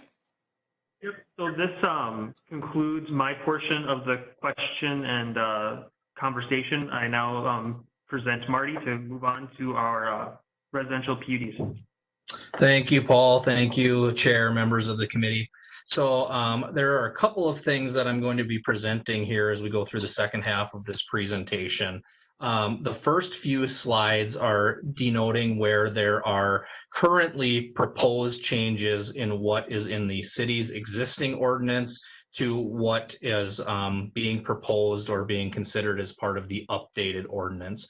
So many of those things, and I will point them out as we go along, many of them are bringing our ordinance in line with that DNR model ordinance, but we'll be open for discussion on some of those things with when it comes to the lot areas and the widths and that. And the second piece of this, once we get through the proposed changes, I'm also going to highlight the significant areas where currently we are proposing asking for flexibility from the DNR's model ordinance for some of our items. So it can be a little confusing. So if you're not entirely sure what I am saying or which ordinance is what, just stop me and let me know, because this first will show the differences between our current ordinance and the proposed ordinance, and then we'll move on to those flexibility of the proposed ordinance to the DNR model. So the first piece is related to that residential plan unit development process. So in a PUD, in its truest sense, it's usually a proposal by a developer to be able to do some things that are less restrictive than what is being required of them from code. And from a planning perspective, typically with a PUD to have the council and the planning commission consider those items, you're looking for some give and take, right? It's more of a negotiation as to the city may allow you to do X if you provide Y. The Shoreland Model Ordinance has a very prescribed process for PUD, residential PUD in the shoreline, which includes allowing increased density through a tiering formula that actually breaks that property out into different tiers based on the distances, and the distances vary for the different types of lakes from the ordinary high water line. And then there are calculations that can be run to show what would potentially be allowed for density in those different tiers going out from the lake. And in the DNR model, yes. I want to be clear here because I'm confused again, as you expected. Are you speaking to the DNR model or the current ordinance or the proposed ordinance? Right now, I'm speaking to what the DNR model ordinance is, and then I will be telling you the slight deviation that the city is proposing from that process. Okay, thanks. So again, that is the DNR model ordinance, handles PUDs that way, very prescribed, again, to our previous point about providing some baseline for planning commissions and council to be able to start from when we're looking at these types of developments. So for allowing that extra density, the DNR model ordinance requires a dedication of green space property, a certain percentage. It requires some protection of the shoreline, and there are some additional items that are required in return for allowing that increased density. So the proposed change in the city's ordinance, what we currently have, would be to follow that PUD process with some slight modifications. The city is, or at least staff is proposing, and we've talked through this with Planning Commission, of reducing the amount of open space that the DNR PUD requires from 50% down to 25% to be able to provide some more flexibility for the developer. But in return for reducing that open space requirement to meet the city's desire to maintain lakeshore and shoreline, requiring a public dedication of 150 feet of shoreline from the ordinary high water level.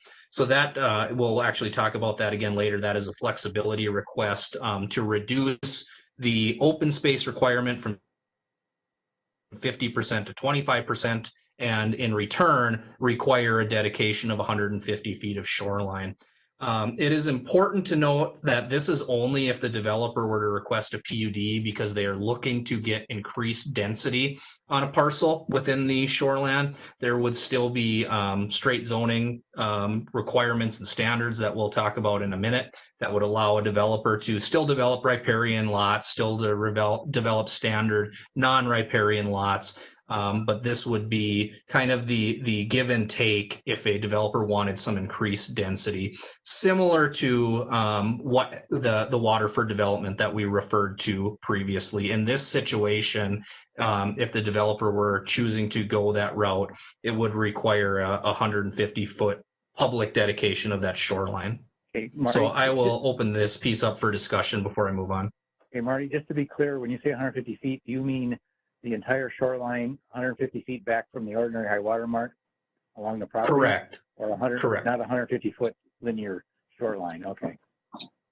150 feet along the shoreline on the property back. So a line 150 feet across the property, back across the property from that shoreline. Gotcha. And is the idea then that would stay a natural area?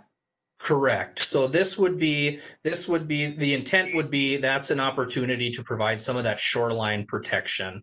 That would then be a city maintained buffer or outlot that would remain a natural area. And then it would allow for increased density of non-riparian lots in that shoreland overlay zone. And the city has the resources to manage those areas going forward? Many of the areas that we have now that are buffer are pretty low maintenance. The impact on the city comes when there are people that are doing things in those buffer zones that they are not supposed to be. removing vegetation. So from a code enforcement side, it's more of an administrative issue than actual maintenance of those buffer zones, at least historically. Marty, Lance Fisher here again. One aspect of that I think needs to be thought about carefully. Our current ordinances don't provide much in the way of a penalty for somebody violating that. And if you're going to allow that as a norm, I think there's going to have to be some more teeth somewhere along the line. It's one of those deals where, okay, you got this dedicated buffer, and one of the homeowners whose house, abuts this area decides that, well, this would really look a lot better if I cleared out most of the trees and put up a little patio down there. Nobody should care about that, right? And in the past, the enforcement of that has been minimal, and I don't believe our current ordinances provide much in the way of a penalty that is enough to dissuade somebody from doing it. I'll just go ahead and do it, and I'll pay the penalty, fine. So if you're going to assume that you're getting protective buffers, then there probably needs to be something in some other part of the ordinance, obviously not in the Shoreline ordinance itself, I guess, but something that makes it much less likely somebody will violate it. Thank you. This is Councilmember Vogt. Just to carry that discussion a little further, it's been my experience that Victoria does not enforce very well and does not follow up and does not inspect. We talked about the fact that when a city ordinance does not permit toilets and water in the small buildings, the city has no way, doesn't have a cadre of people, inspecting and enforcing and following up. And it's the same with tree preservation, everything. The city is weak when it comes to this kind of thing. And that's something to consider here because enforcement costs a lot of money. So that's the city of Victoria. My experience on the council is that we're very weak. And even though we have some pretty good looking ordinances, we don't have good follow-up. And that has to do with, violations, inspections, that sort of thing. Just an observation. And to Councilmember Vogt's point, he is correct. We are currently a reactive enforcement division, so there is no proactive enforcement. Paul's not driving around looking for these types of issues, but we do try to respond and try to deal with those issues as they come up when we get complaints and concerns from neighbors as they come in. But to that point about the extent of that enforcement, there's a lot of times that it is strongly worded letters, and then it's hard to get beyond that. So I think that's a broader discussion for the city as a whole as well. This is Paul here. I do have a pilot's license for drones. To the point that's being made here, we expended a lot of time in one of our earlier committee meetings going through this whole thing. And I think that's a good summary to say that the enforcement aspects of it aren't there, the penalties are not there, and it does need further discussion because that, the tree removal, the natural landscape and plant life and so forth are being sacrificed, and it just is not doing what it's supposed to do. So I don't know that we need to spend a lot more time on it right now, other than to say there are issues with this whole thing that need to be addressed. This is Debbie Kraft, and I'm back on the question again that kind of Lance asked. Is it 150 feet linear feet of lakeshore and then 150 feet up from that inland that you're speaking of this? Ms. Kraft, sorry, to clarify, it is 150 feet inland across the entire lakeshore that the parcel encompasses. Okay. Across the entire. So if a piece of land is 500 feet of lakeshore, that 500 feet has a buffer, and that buffer goes back 150 feet, and the goal is to keep that a natural buffer. Correct. Okay. Can I just ask a question of staff? So the idea is to change this from the DNR, which, if I understand you, was a 50% dedication of open space. So Yes. you want to reduce it to 25% to have more flexibility.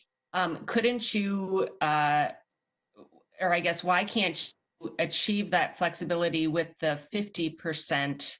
And that part of that maybe could be a buffer in a certain situation if that's what you deemed reasonable. We've discussed this a lot internally, and I'm interested to hear the committee's thoughts. 50% of a development parcel is a lot of property. So one specific piece of land that is relevant, because we've had a number of people over the past few years talking about it and looking at it, is the meat cutters property along Marsh Lake Road and on the north side of Marsh Lake. So using that parcel, which is, it's a good sized parcel, but it's not enormously huge. Requiring 50% of that to be open space is a non-starter, I guess, at least for one of the developers that we had spoken to previously.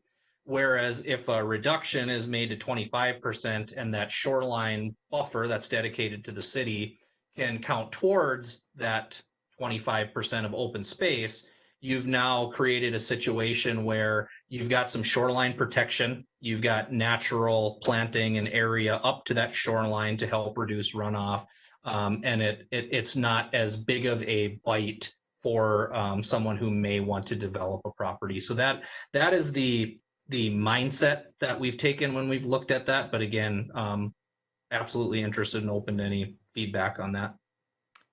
And I have a follow-up question. So if we did the 25% open space and the buffer, is there a possibility that the city could create an access point in that buffer if it was appropriate?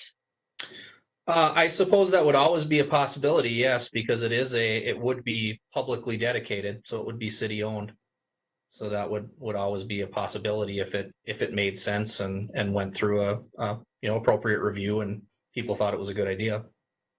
Because my concern, I guess, is when you have, houses or townhomes and they abut a water, people look at it and assume they can access the water. And so that's where we're running into problems, is people see the water, they want to put their canoe there, they don't think they're hurting anything, and they're going to do it. If we provide a legal and reasonable way for people, that it seems to make it easier for the city in respect to enforcement and kind of gives everybody what they want.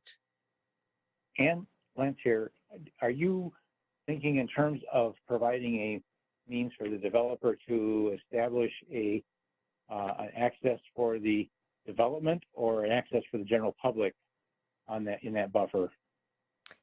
I'm suggesting that the city, if the city owns the buffer, would provide an access for, I guess, whoever is appropriate. I was thinking in terms of the development.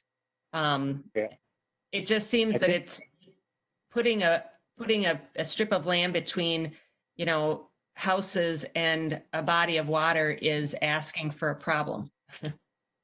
Yeah, and I think a better answer to that issue would be to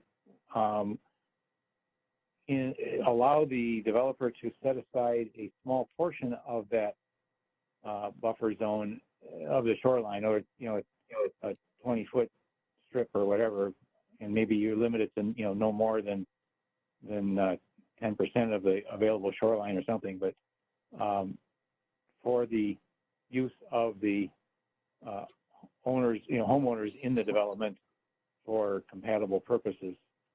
I think that would address your concern. I think the notion of making a public access in the buffer of a development would have all sorts of red flags. but providing, rather than requiring the entire shoreline be buffered 150 feet back, allow for a narrow strip of access to be excluded from that buffer. It wouldn't be necessary, it wouldn't be owned by the city, but it would be common property to the development. This is Councilmember Vogt. If you look at Waterford development would never happen using this proposed ordinance change. You're eliminating the ability to have controlled access by the homeowners association or the developer. So what Lance just described was what really happened at Waterford Landing. The controlled access is very narrow, and it's under the control of the homeowners association. And I think you've got to write, this is my opinion, you've got to write this ordinance so that there's that flexibility. You can't eliminate the need for controlled access, in my opinion. Yeah, this is Steve Mullen, and I agree with that too, because if you have a 150-foot buffer with no access, all of a sudden it's not lakeshore anymore or shoreland. It's just a development that overlooks some water. So I don't think any developer would do anything if you can't access part of it. This is Debbie Kraft, and I concur with a lot of things being said here. And I think we go back to again that Waterford Landing was a great standard to be set. Lance might remember the exact feet of shoreline, but I want to say it was 80 feet out of 500 or something that they had the controlled access in the area that they can put their gazebo and stuff, and the rest of that 500 feet was all maintained natural habitat. Thank you. And committee members, Chair, that's the excellent feedback.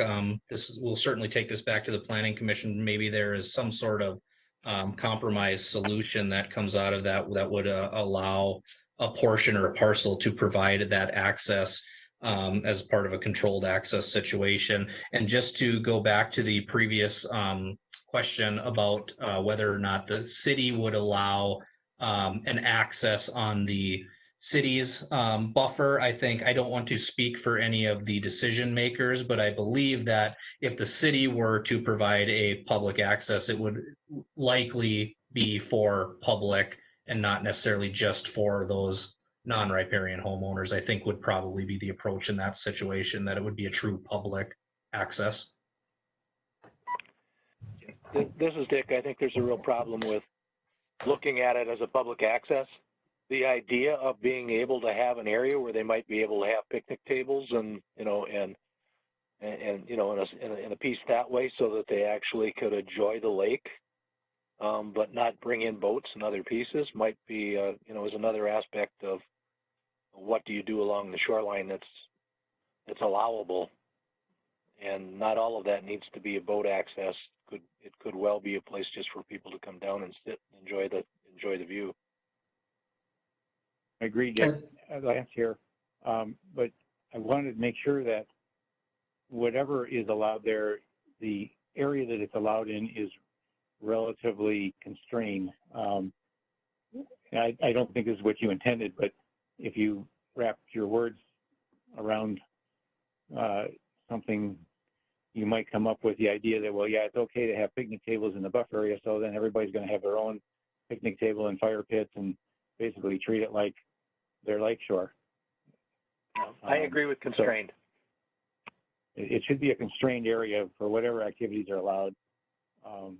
But the bottom line is, I think the requirement that the entire shoreline be dedicated to the city as a buffer needs to have the option and likely standard feature of a small portion allowing access by the residents of development with some restrictions.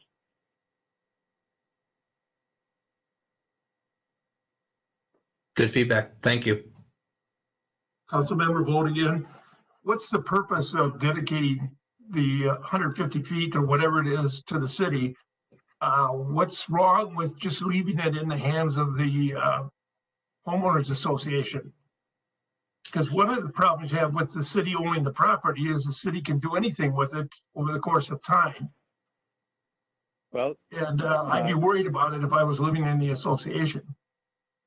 Councilman Volt, Yeah. I think that could work both ways, and I think the same mechanism would take care of either one.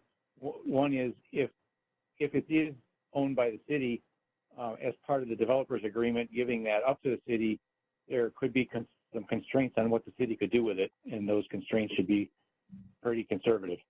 Okay, point well taken. And in just the other direction, if the dedicated buffer area was actually an outlot that is part of the development, which I believe is the case in Waterfront Landing, by the way, that's okay too, as long as there is a very clear set of limitations as to what can be done in that buffer area.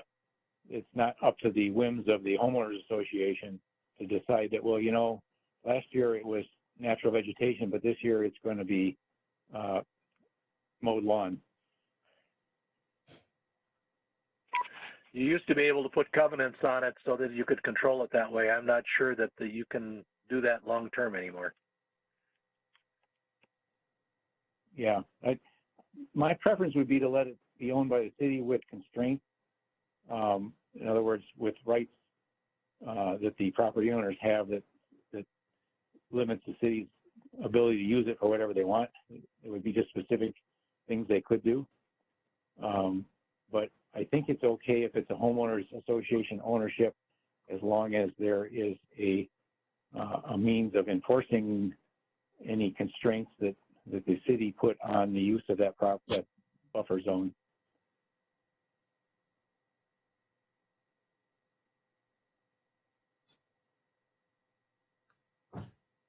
Excellent. Are we ready to move on to the next slide?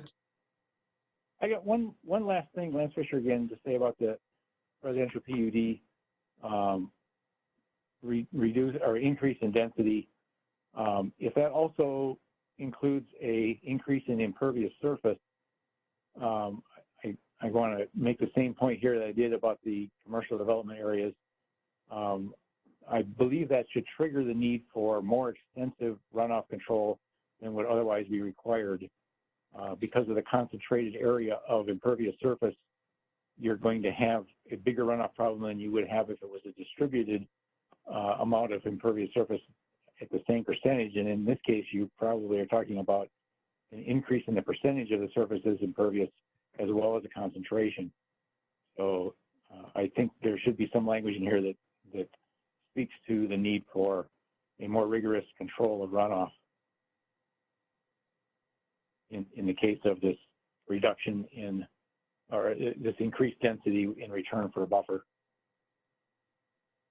And committee member chairs, as it is currently envisioned, the per lot percentage would retain at 25%, but you're right. If there is a higher concentration of lots, then that creates a different issue. All right, let's move on to the next slide. I guess just one slight comment, this is Paul. I mean, one option also is to have a total, as a part of the PUD process, is to maybe have some sort of total development maximum impervious surface, and then have it subdivided amongst the lots as to what that, you know, smaller item would be. That would help kind of keep it contained. Just a thought. I believe there already is such a limit. It's just that I'm not sure whether or not this is relieving that requirement for the developer in a PUD.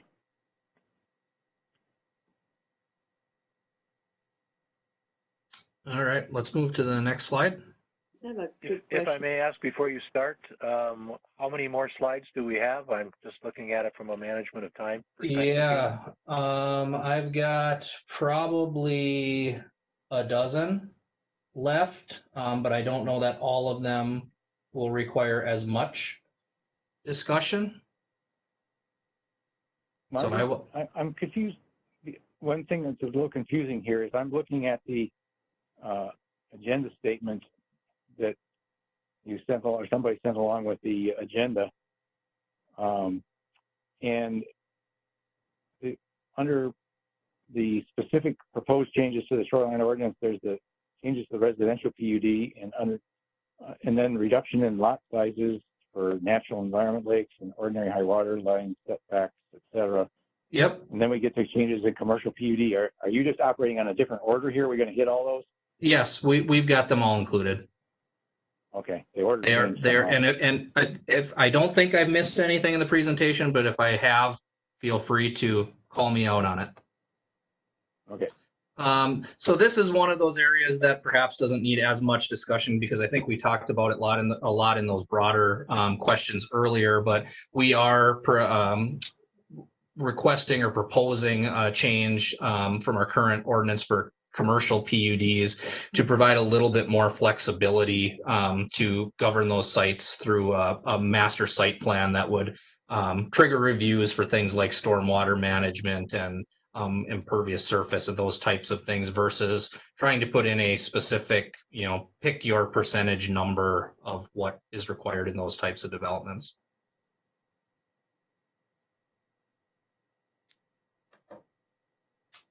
Any questions on that one? Or we can move on to the next one. What is that defined city area that you're talking about? So currently our only commercial district is the central business district, which encompasses the downtown area and the 13.5 acre parcel. So that would be the only zoning district that is within a shoreland presently for commercial development. Where is the 13.5 acre parcel located exactly? It is, if you take Steiger and continue west, although I don't know if you can because I think that's a one-way that goes in there, but it's just west. It's to the northeast of the Dairy Queen and the daycare off of 11. Okay, so, and I assume is it just the Steiger Lake shoreland zone, or is it also in Auburn shoreland zone? I don't believe that reaches to Auburn. Auburn comes almost right up to the road by the Dairy This is Queen. council member vote. I think it does. Let me see If you count here how far 1,000 feet from the Auburn shoreline up the hill, you'll probably be in the 13.5 acres. And there is a wetland that connects the two. So does the counting start at the wetland? Typically the counting is 1,000 feet from the actual shore, whatever the ordinary high water line is. Wetlands typically have their own buffer requirements independent of the shoreline ordinance completely. And we do have a bit of a unique situation with 11 separating that 13.5 parcel from Auburn. So I don't know, I think we're primarily talking about shoreland impacts for Steiger, but you are right. Technically, footage-wise, you're probably within 1,000 feet of that. It depends on. I'm looking at a map right now. It depends on where that high water line actually is placed. Okay. But we do have kind of that built-in barrier.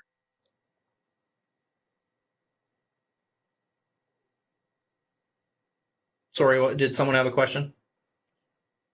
No, I just said that answered my question. Okay. All right, so can we move on to the next slide, please? So we did get, before this meeting, we got 5 pieces of public feedback that had expressed some concerns about new standards, providing some less restrictive standards as it came to lot widths and comparably less standards than Chanhassen and Chaska. So as I mentioned, we did have 5. It seemed like a bit of a form letter submission that we will forward to the commission after this, or the committee after this meeting. So as we talked through the lot area and lot width, I wanted to make sure that we were looking at that with this lens. And so I'll talk through some of the things that we are proposing committee can ask their questions or express any concerns. And then I have also included some of that comparative data between Victoria, the DNR model ordinance, and then our neighboring cities, as well as some of our model cities. So you will see that as I go through. If it pleases the committee, I've got probably 4 slides to talk through that kind of encompasses all of this. So if we can hold the questions until I get through all 4 of those slides, I think that'll be a broader picture for the discussion. So if we can move to the next slide, please. So again, this is looking at the proposed changes from the current city ordinance to what is in the proposed updated ordinance. These that are highlighted in red here are things that would change from the current ordinance to the proposed ordinance. So you're seeing the differences here. I'll walk through, and just so you know, the notes, the star is saying that that proposed ordinance is consistent with the DNR model, and the hash sign is a higher standard than the DNR model ordinance. So you're seeing we're looking at a higher standard for riparian natural environment lakes. We are looking for a reduced standard on the lot width for non-riparian natural environment lakes. And then we are looking for a consistent width standard for those non-riparian lots. We are looking at, or excuse me, that's actually a higher standard. The DNR model is 75, which you'll see in the table shortly. For recreational development riparian, we are looking at reducing from 43 to 20,000, again, which is consistent with the DNR model ordinance, with a slightly higher lot width standard. For non-riparian, same thing. This is consistent with the DNR model ordinance as far as the square footage, but it is a reduction from what is in the current ordinance, and then a higher standard for the lot width. For general development riparian areas, we are looking at staying the same, which is consistent, is a higher standard than the DNR model ordinance. And the riparian lot width, again, would also be a higher standard, although it is a slight reduction from the current ordinance. Same with the DNR, or the non-riparian lots on general development. They are slight reductions from the current ordinance, but they are higher standards than the DNR model ordinance. And we can jump back to these slides when we start the discussion, but just to paint the picture, if we could go to the next slide, please. So similar to the ordinary high water line setbacks for recreational and general developments, these are changes from the current ordinance to essentially the DNR model ordinance, which would be a reduction in those setback lines from recreational development lakes and general development lakes, which are both consistent feet from that DNR model ordinance. Natural environment is currently 150, which is what the DNR model ordinance is as well. And so then before we start the discussion, if you could just go to the next couple of slides, this is maybe a better way to look at some of those numbers, because this provides that comparison between the DNR model ordinance on the top, Victoria's proposed ordinance for these different areas, and then as well as some of our neighboring cities' proposals, and then some of our model cities that have significant lake property. So when we're looking at the lot area, you will see that the natural environment riparian is actually a higher standard than all of these comparables, as well as the DNR. The riparian recreational development is consistent with the DNR, as well as our neighbors for that square footage area. The riparian general development is actually higher. Again, this is our current standard, has a higher standard for some of those lots than significantly higher than all of our comparable cities. And then when you get to non-riparian, the natural environment lake non-riparian is one of those items we're requesting flexibility for a reduction that we will talk about.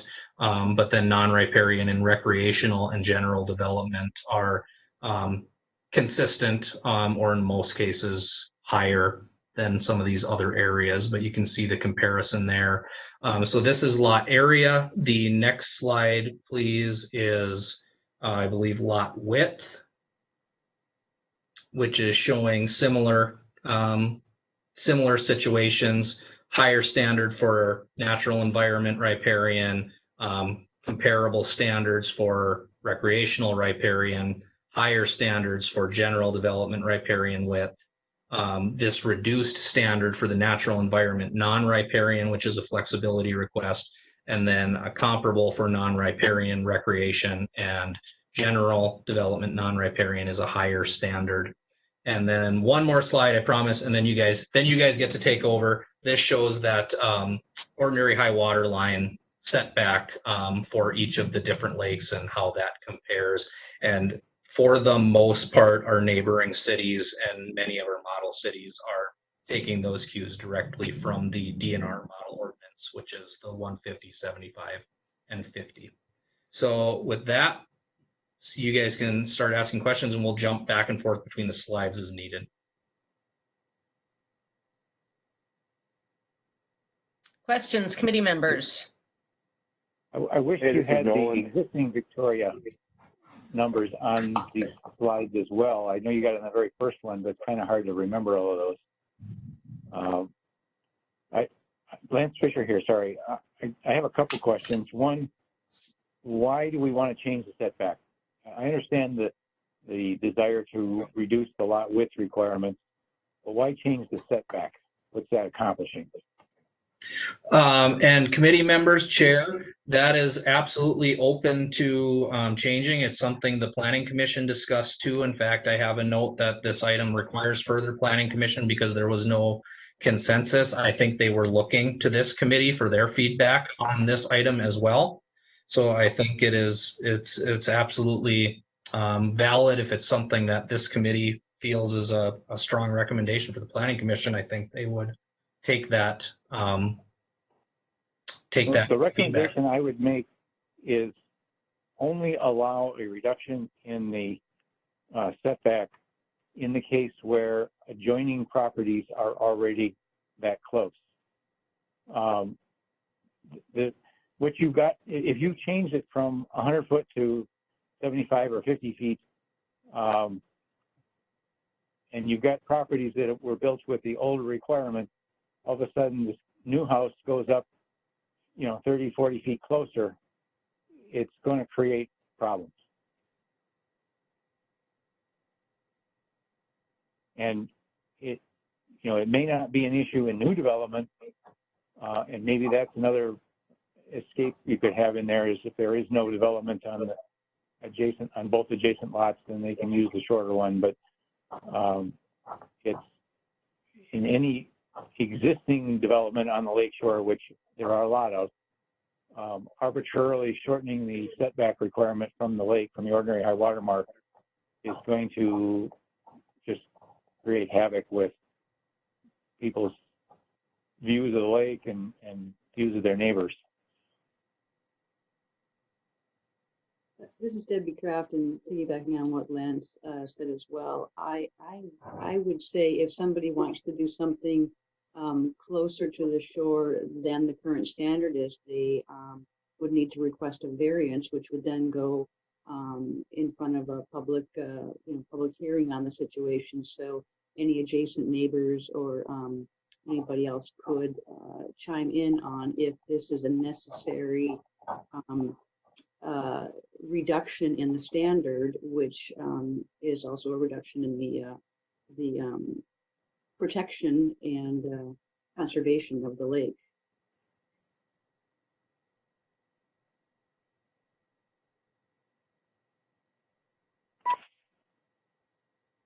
This is Dick Hawley. Yeah. Personally, I'd like to digest this a little bit because there's a lot of different implications to it.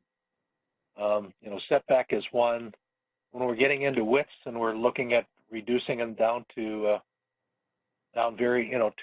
something that's quite narrow, I think that takes some thought. If we're really interested in ourselves being the city of lakes and water, how are we going to go about this? Squeeze everybody onto a lake lot, and what are the implications of that? I think I want to be able to go through some of these numbers and some of these comparisons and think about it a little bit rather than trying to give you full discussion tonight.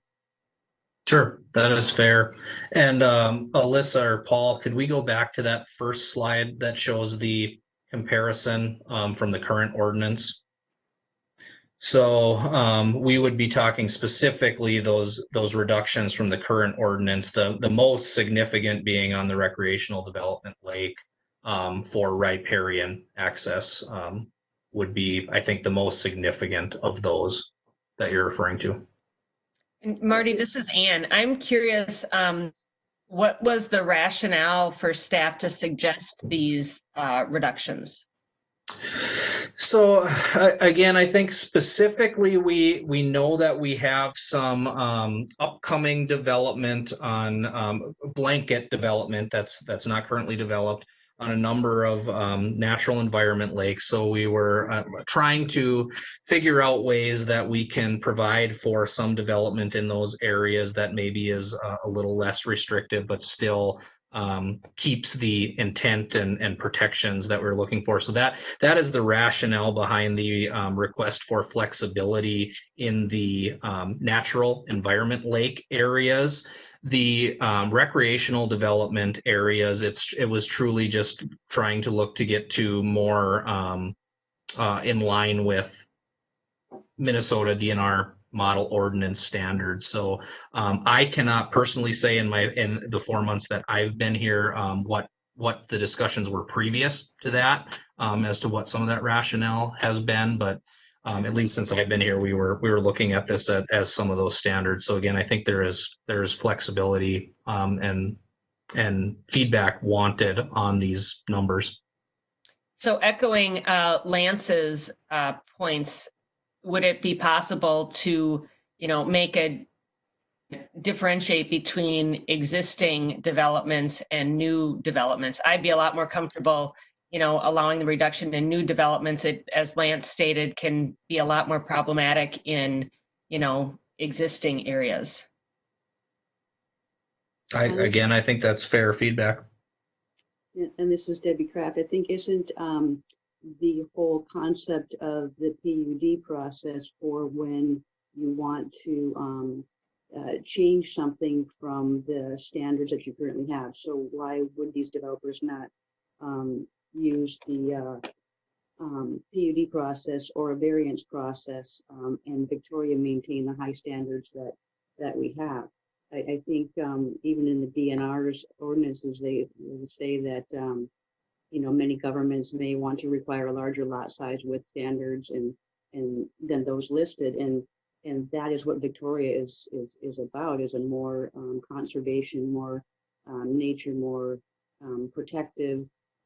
So to go down and even below the standards of what the DNR is and what we currently have, I don't think is wise to put in an ordinance, put it in a PUD or a variance process rather than in the ordinance. And even if you look at developed lakes, just because they're developed today doesn't mean they're not going to be redeveloped and changed. So I don't think it's a good idea for a developed lake or a undeveloped lake. So that's my thoughts right now. Thank you. Question for Marty. Can you go to the slide? This is Councilmember Vogt. Go to the slide, the first slide you had with all the cities listed. Yes, this one. It's very curious. If you look at Victoria, I'm looking at the Riparian General Development Lake, 40,000. This is minimum lot area, 40,000 square feet. It's larger than anybody else in the world.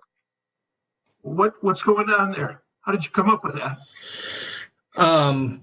Council member vote, committee members, chair. I think a lot of that is predicated on the fact that Lake Minnetonka is, I believe, Paul, is it currently our only general development lake, or do we have 2 general development lakes? We have 2. I believe it's Bavaria. And Bavaria. So I think a lot of, and to just be clear, we don't have Shoreland on Bavaria. Sure. So we're really predicating that on the current nature of Lake Minnetonka. I think is the reason and rationale of trying to preserve some of those bigger lots and try to discourage some of that more dense development on Lake Minnetonka specifically. Is that what they're doing on Lake Minnetonka? So they're proposing lot sizes that are about double what everyone else in the area has. I think you got to look another place on that too. If you look out at Mound, you have to remember the Lake Minnetonka had large homes closer to the cities, closer to Minneapolis, than you had on the far end of the lake. You had all the cabins, and you got to kind of look at the overall development there and changes. And I don't know that you want to go. I mean, there's definitely a move from what had happened out in the Mound area away from cabins to try to increase the sizes, and I doubt they were able to just throw that into the DNR model. And Paul, our last development on Lake Minnetonka was the Hawks Point development, and the two riparian lots there are 2.5 acres, I believe, and 1.5 acres, which is 60,000 and 80,000 square feet. The rest of them are non-riparian. Sure. 20,000, I guess, would be right about there. But just for context, I mean, I'm not saying anything particular about it, but that's what last happened. And council member vote, members of the committee, I think too, when you're looking at the Victoria portion of Lake Minnetonka, I think you are seeing that it is primarily, if not exclusively, on those riparian lots that they are 1 acre or 1 acre plus. So I think the intent of maintaining that is to not create a situation where those lots can then be subdivided and change the existing character. So again, I'd be open to committee feedback on that, but I think that is the intent of maintaining that much higher square footage area on specifically Lake Minnetonka, to not drastically put something in place that changes the character of that lake specifically. Sure. Okay. Wouldn't lot width have a bigger impact on that than area? The splitting? Yeah, but potentially, or you could end up in a situation where you've got some of these longer lots where you're creating a non-riparian and a riparian. But yes, for splitting for lakeshore lots, certainly lot width would have a bigger impact. Yeah, that's what I was speaking to. Also, is there any way to preclude flag lots? One concern I have is that if you reduce the square footage required for a lot on the general development lakes, not general development, I'm sorry, the recreational development lakes, it's currently, you're cutting it in half roughly now, I think, from what it was. And that is going to promote people splitting off lots on a simple subdivision, especially if you also reduce the lot width. And I think that's a pretty undesirable effect. It's every much as undesirable on the recreational development lakes as it is on the Lake Minnetonka side. Mm-hmm. So I'm not opposed to a reduction in the riparian square foot requirements, but I would request that it not be a 50% reduction, that it might be, a third less or something, or a quarter less, so you don't end up splitting. And then one last comment I have on the setback. I know we've been beating that horse pretty well, but another impact of reducing the setback is you're going to bring the fertilized lawns, et cetera, closer to the water. Even in new developments, that's a downside.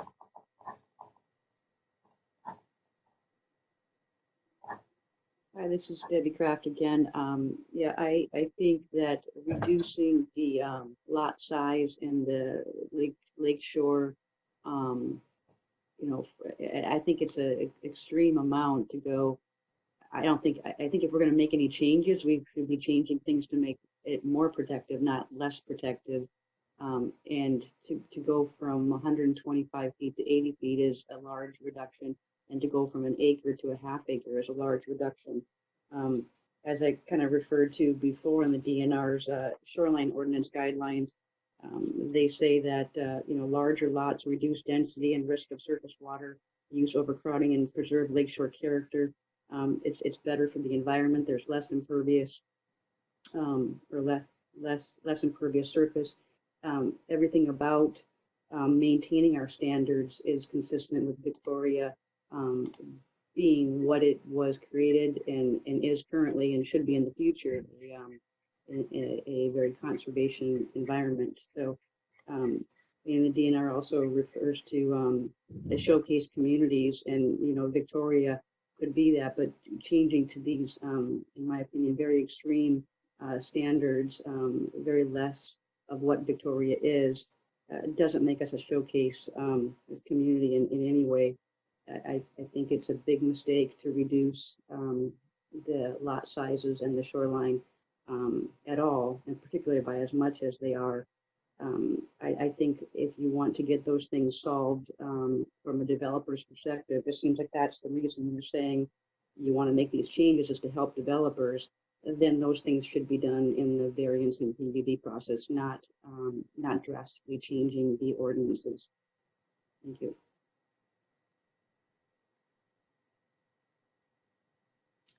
All right, Marty and Paul, where are we at? We're running really long and I'm going to run out of battery shortly. I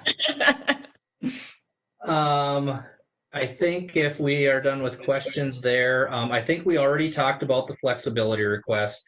So we do currently have a flexibility request for natural environment lakes from 20,000 to 15,000 and 125 to 80 feet. So I think we've talked about the questions and concerns with that. So I think we've got good feedback to present to the Planning Commission.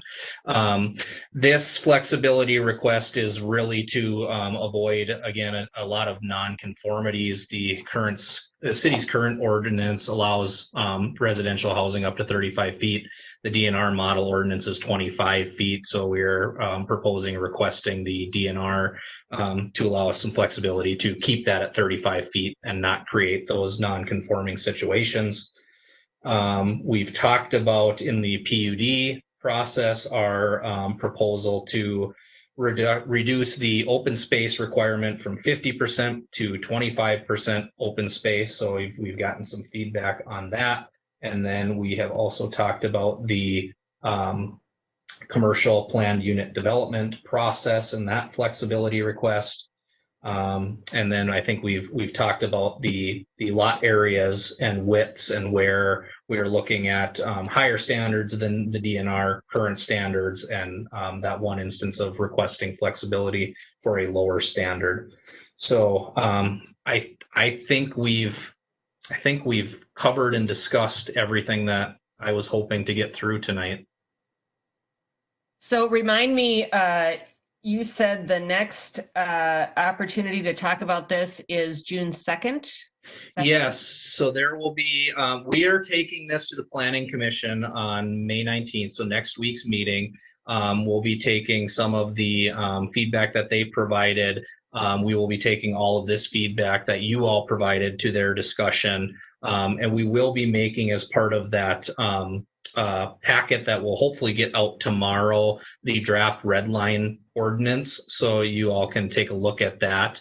I don't know that we will incorporate everything that we've heard tonight into that draft that goes out, but it will certainly be discussed and brought up. So if you do see a version that doesn't incorporate these things, please know that we will talk about each and every one of these items that were brought up and where the questions and concerns were. And then after that meeting, we are planning to have a public hearing that the Lakes and Water Quality Committee and all members of the public would be invited to attend. At that point in time, we should hopefully have a closer to final red line version that incorporates the feedback that's been provided and the Planning Commission direction based on Lakes and Water Quality feedback.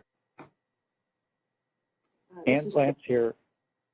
I've got one comment I meant to make and I forgot. Do we have time for that? Please. Okay. One thing I noticed that you didn't do, Marty, is the tiering, particularly around the national environment lakes on the non-riparian lot size reductions and width reductions. I think that might be more palatable if it was done on a tiered approach so that, the closer you are to the water, the less reduction you get. Noted. Okay. This is Debbie Kraft. I have a question on what is it going to look like if a June 2nd public meeting is done online? What does that look like? It will be a very similar process to this. We will provide a telephone number for anyone who wishes to speak to the item that they'll be able to call in. We have conducted a couple of public hearings for other items this way, and it seems to work out relatively okay. Obviously not as well as it does in person, but it would be a similar process that a telephone number would be provided in all of the public notification for folks to be able to call in and express their opinions, questions, concerns. Okay. Would it be possible and advisable to push that meeting back until you can get a public meeting with people present? Because I think there are some very significant changes that are being proposed, and it impacts a lot of people, and a lot of people who probably aren't comfortable getting on a WebEx or anything like that. I mean, I'm somewhat technical savvy, and I had Alyssa coach me on how to do this today so I could be on it. I got to believe there's a lot of people who are not savvy at all with this kind of stuff and not comfortable with it, and you're not hearing their voices. So I don't think it's a good idea to try to do this online. That's my opinion. Thank you.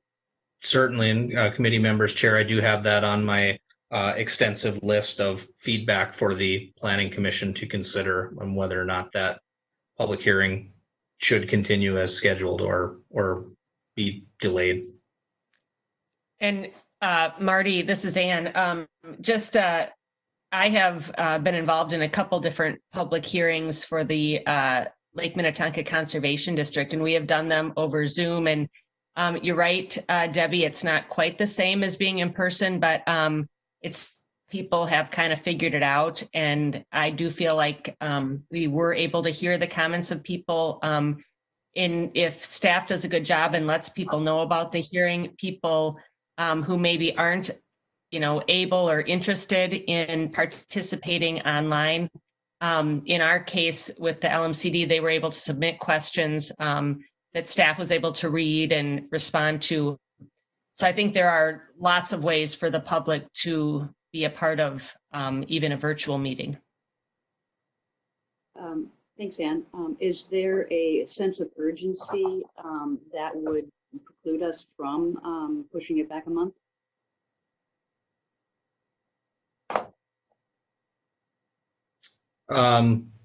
Committee members, Chair, I don't know that there's anything specifically that precludes that. We do have a lot of other ordinance updates and things on our docket for this year, so we've tried to calendar those out through the year. So I guess outside of administrative timing on things, there's nothing else pressing or significant about that date. Well, Marty, just keep us informed, would you, after you bring it to the Planning Commission, and let us know so Certainly. that, and I assume, that we will all pay attention to what happens at the Planning Commission meeting on May 19th as well. Are there any other questions or comments? I move that we adjourn. Oh, that's for a comment. We do have one more item on our agenda that I think we can blow through quickly, and that's miscellaneous. So does staff or any committee member have any miscellaneous items that they feel an urgent need to discuss? None from staff. And I'm hearing none from the committee. And that being said, I want to thank everybody, and I would entertain a motion to adjourn. If you could state your name, if you're the mover, and a second. Hey, Lance Fisher, moving again. Thanks, Lance. A second? Dick Ollie, second. Thank you, Dick. Thank you, everyone. All right, we adjourned. Right. Thank you.